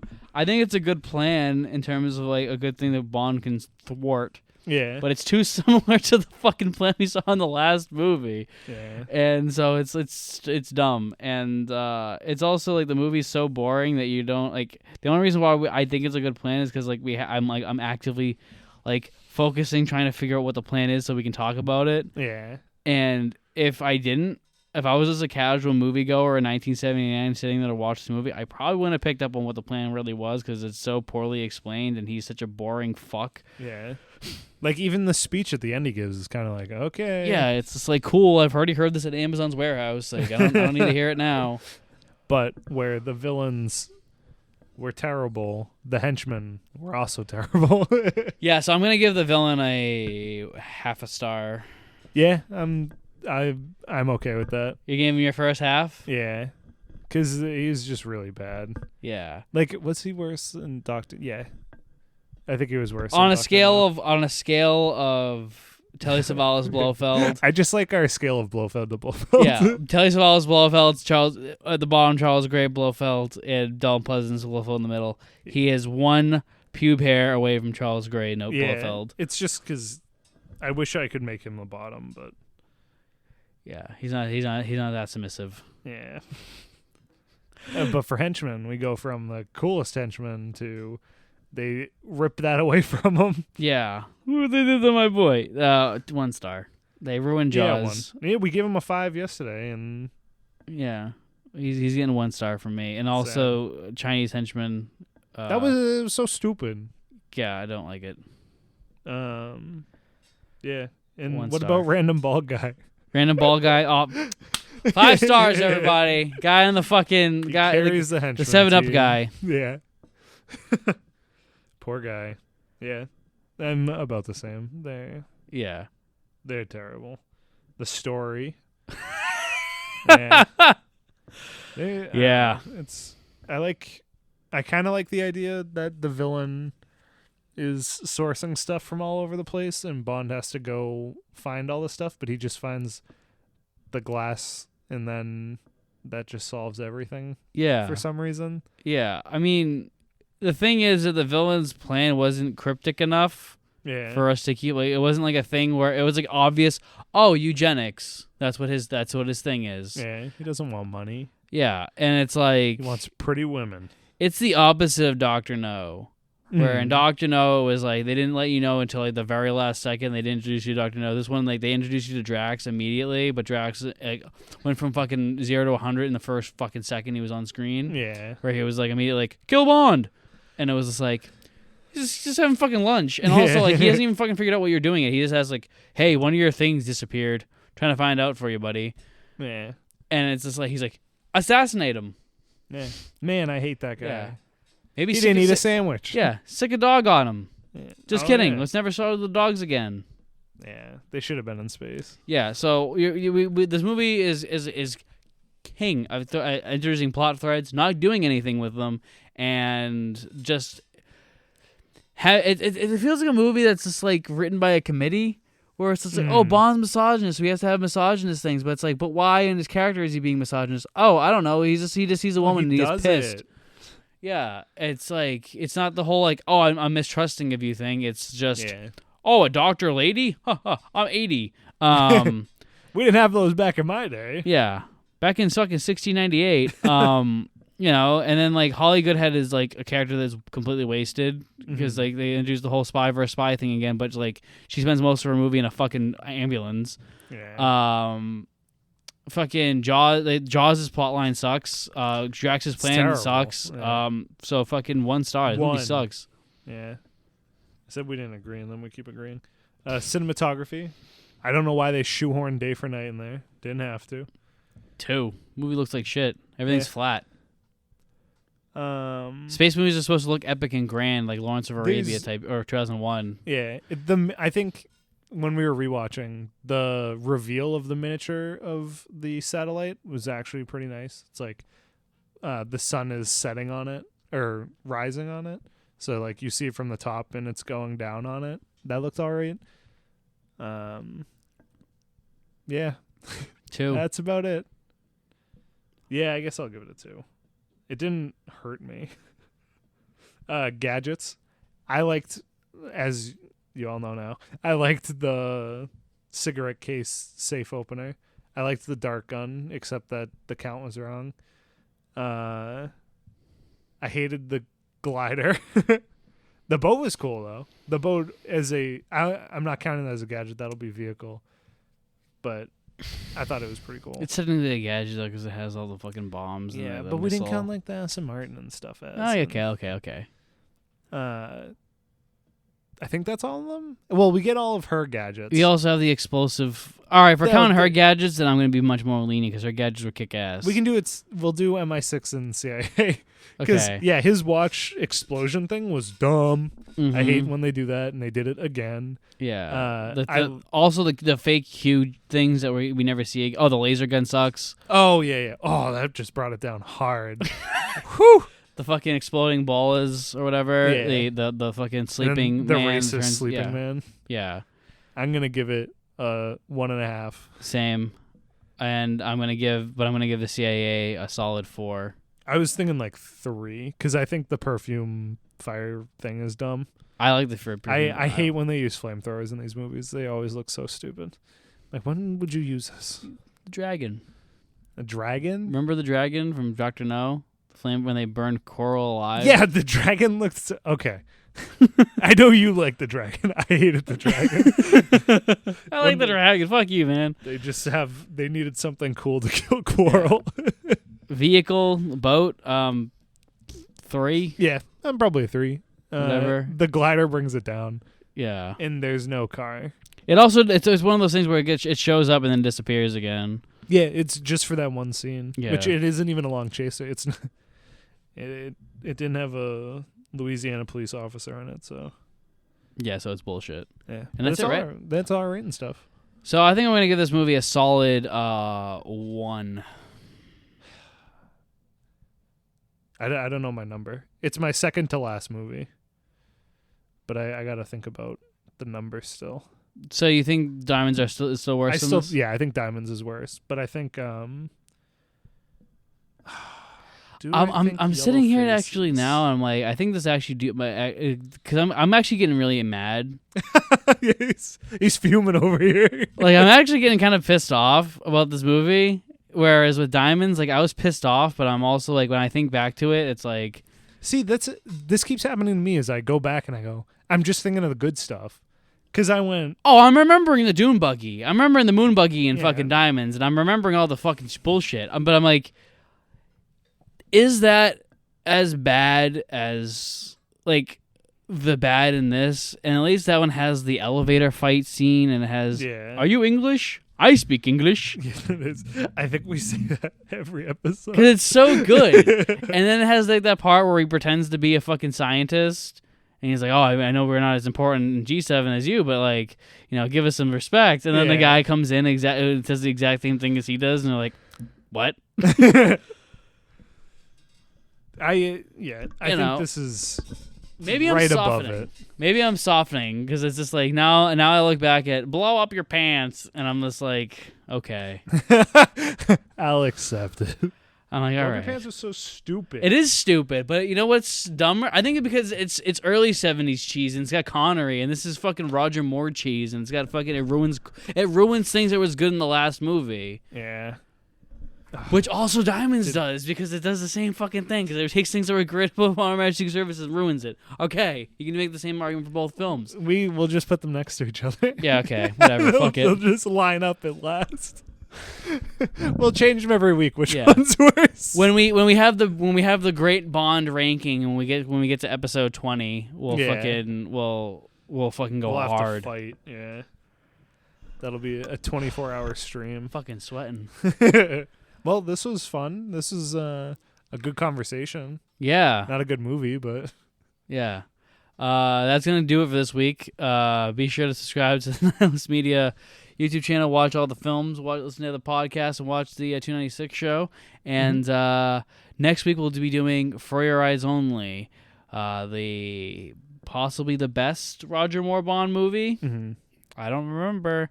And which is good. Which means we're one step closer to 1983's Battle of the Bonds. We get to watch two of the worst Bond movies ever made. Yay. Yay. Thanks for watching, everybody. Thanks for watching. We're almost out of the Roger Moore era. Bye. Bye.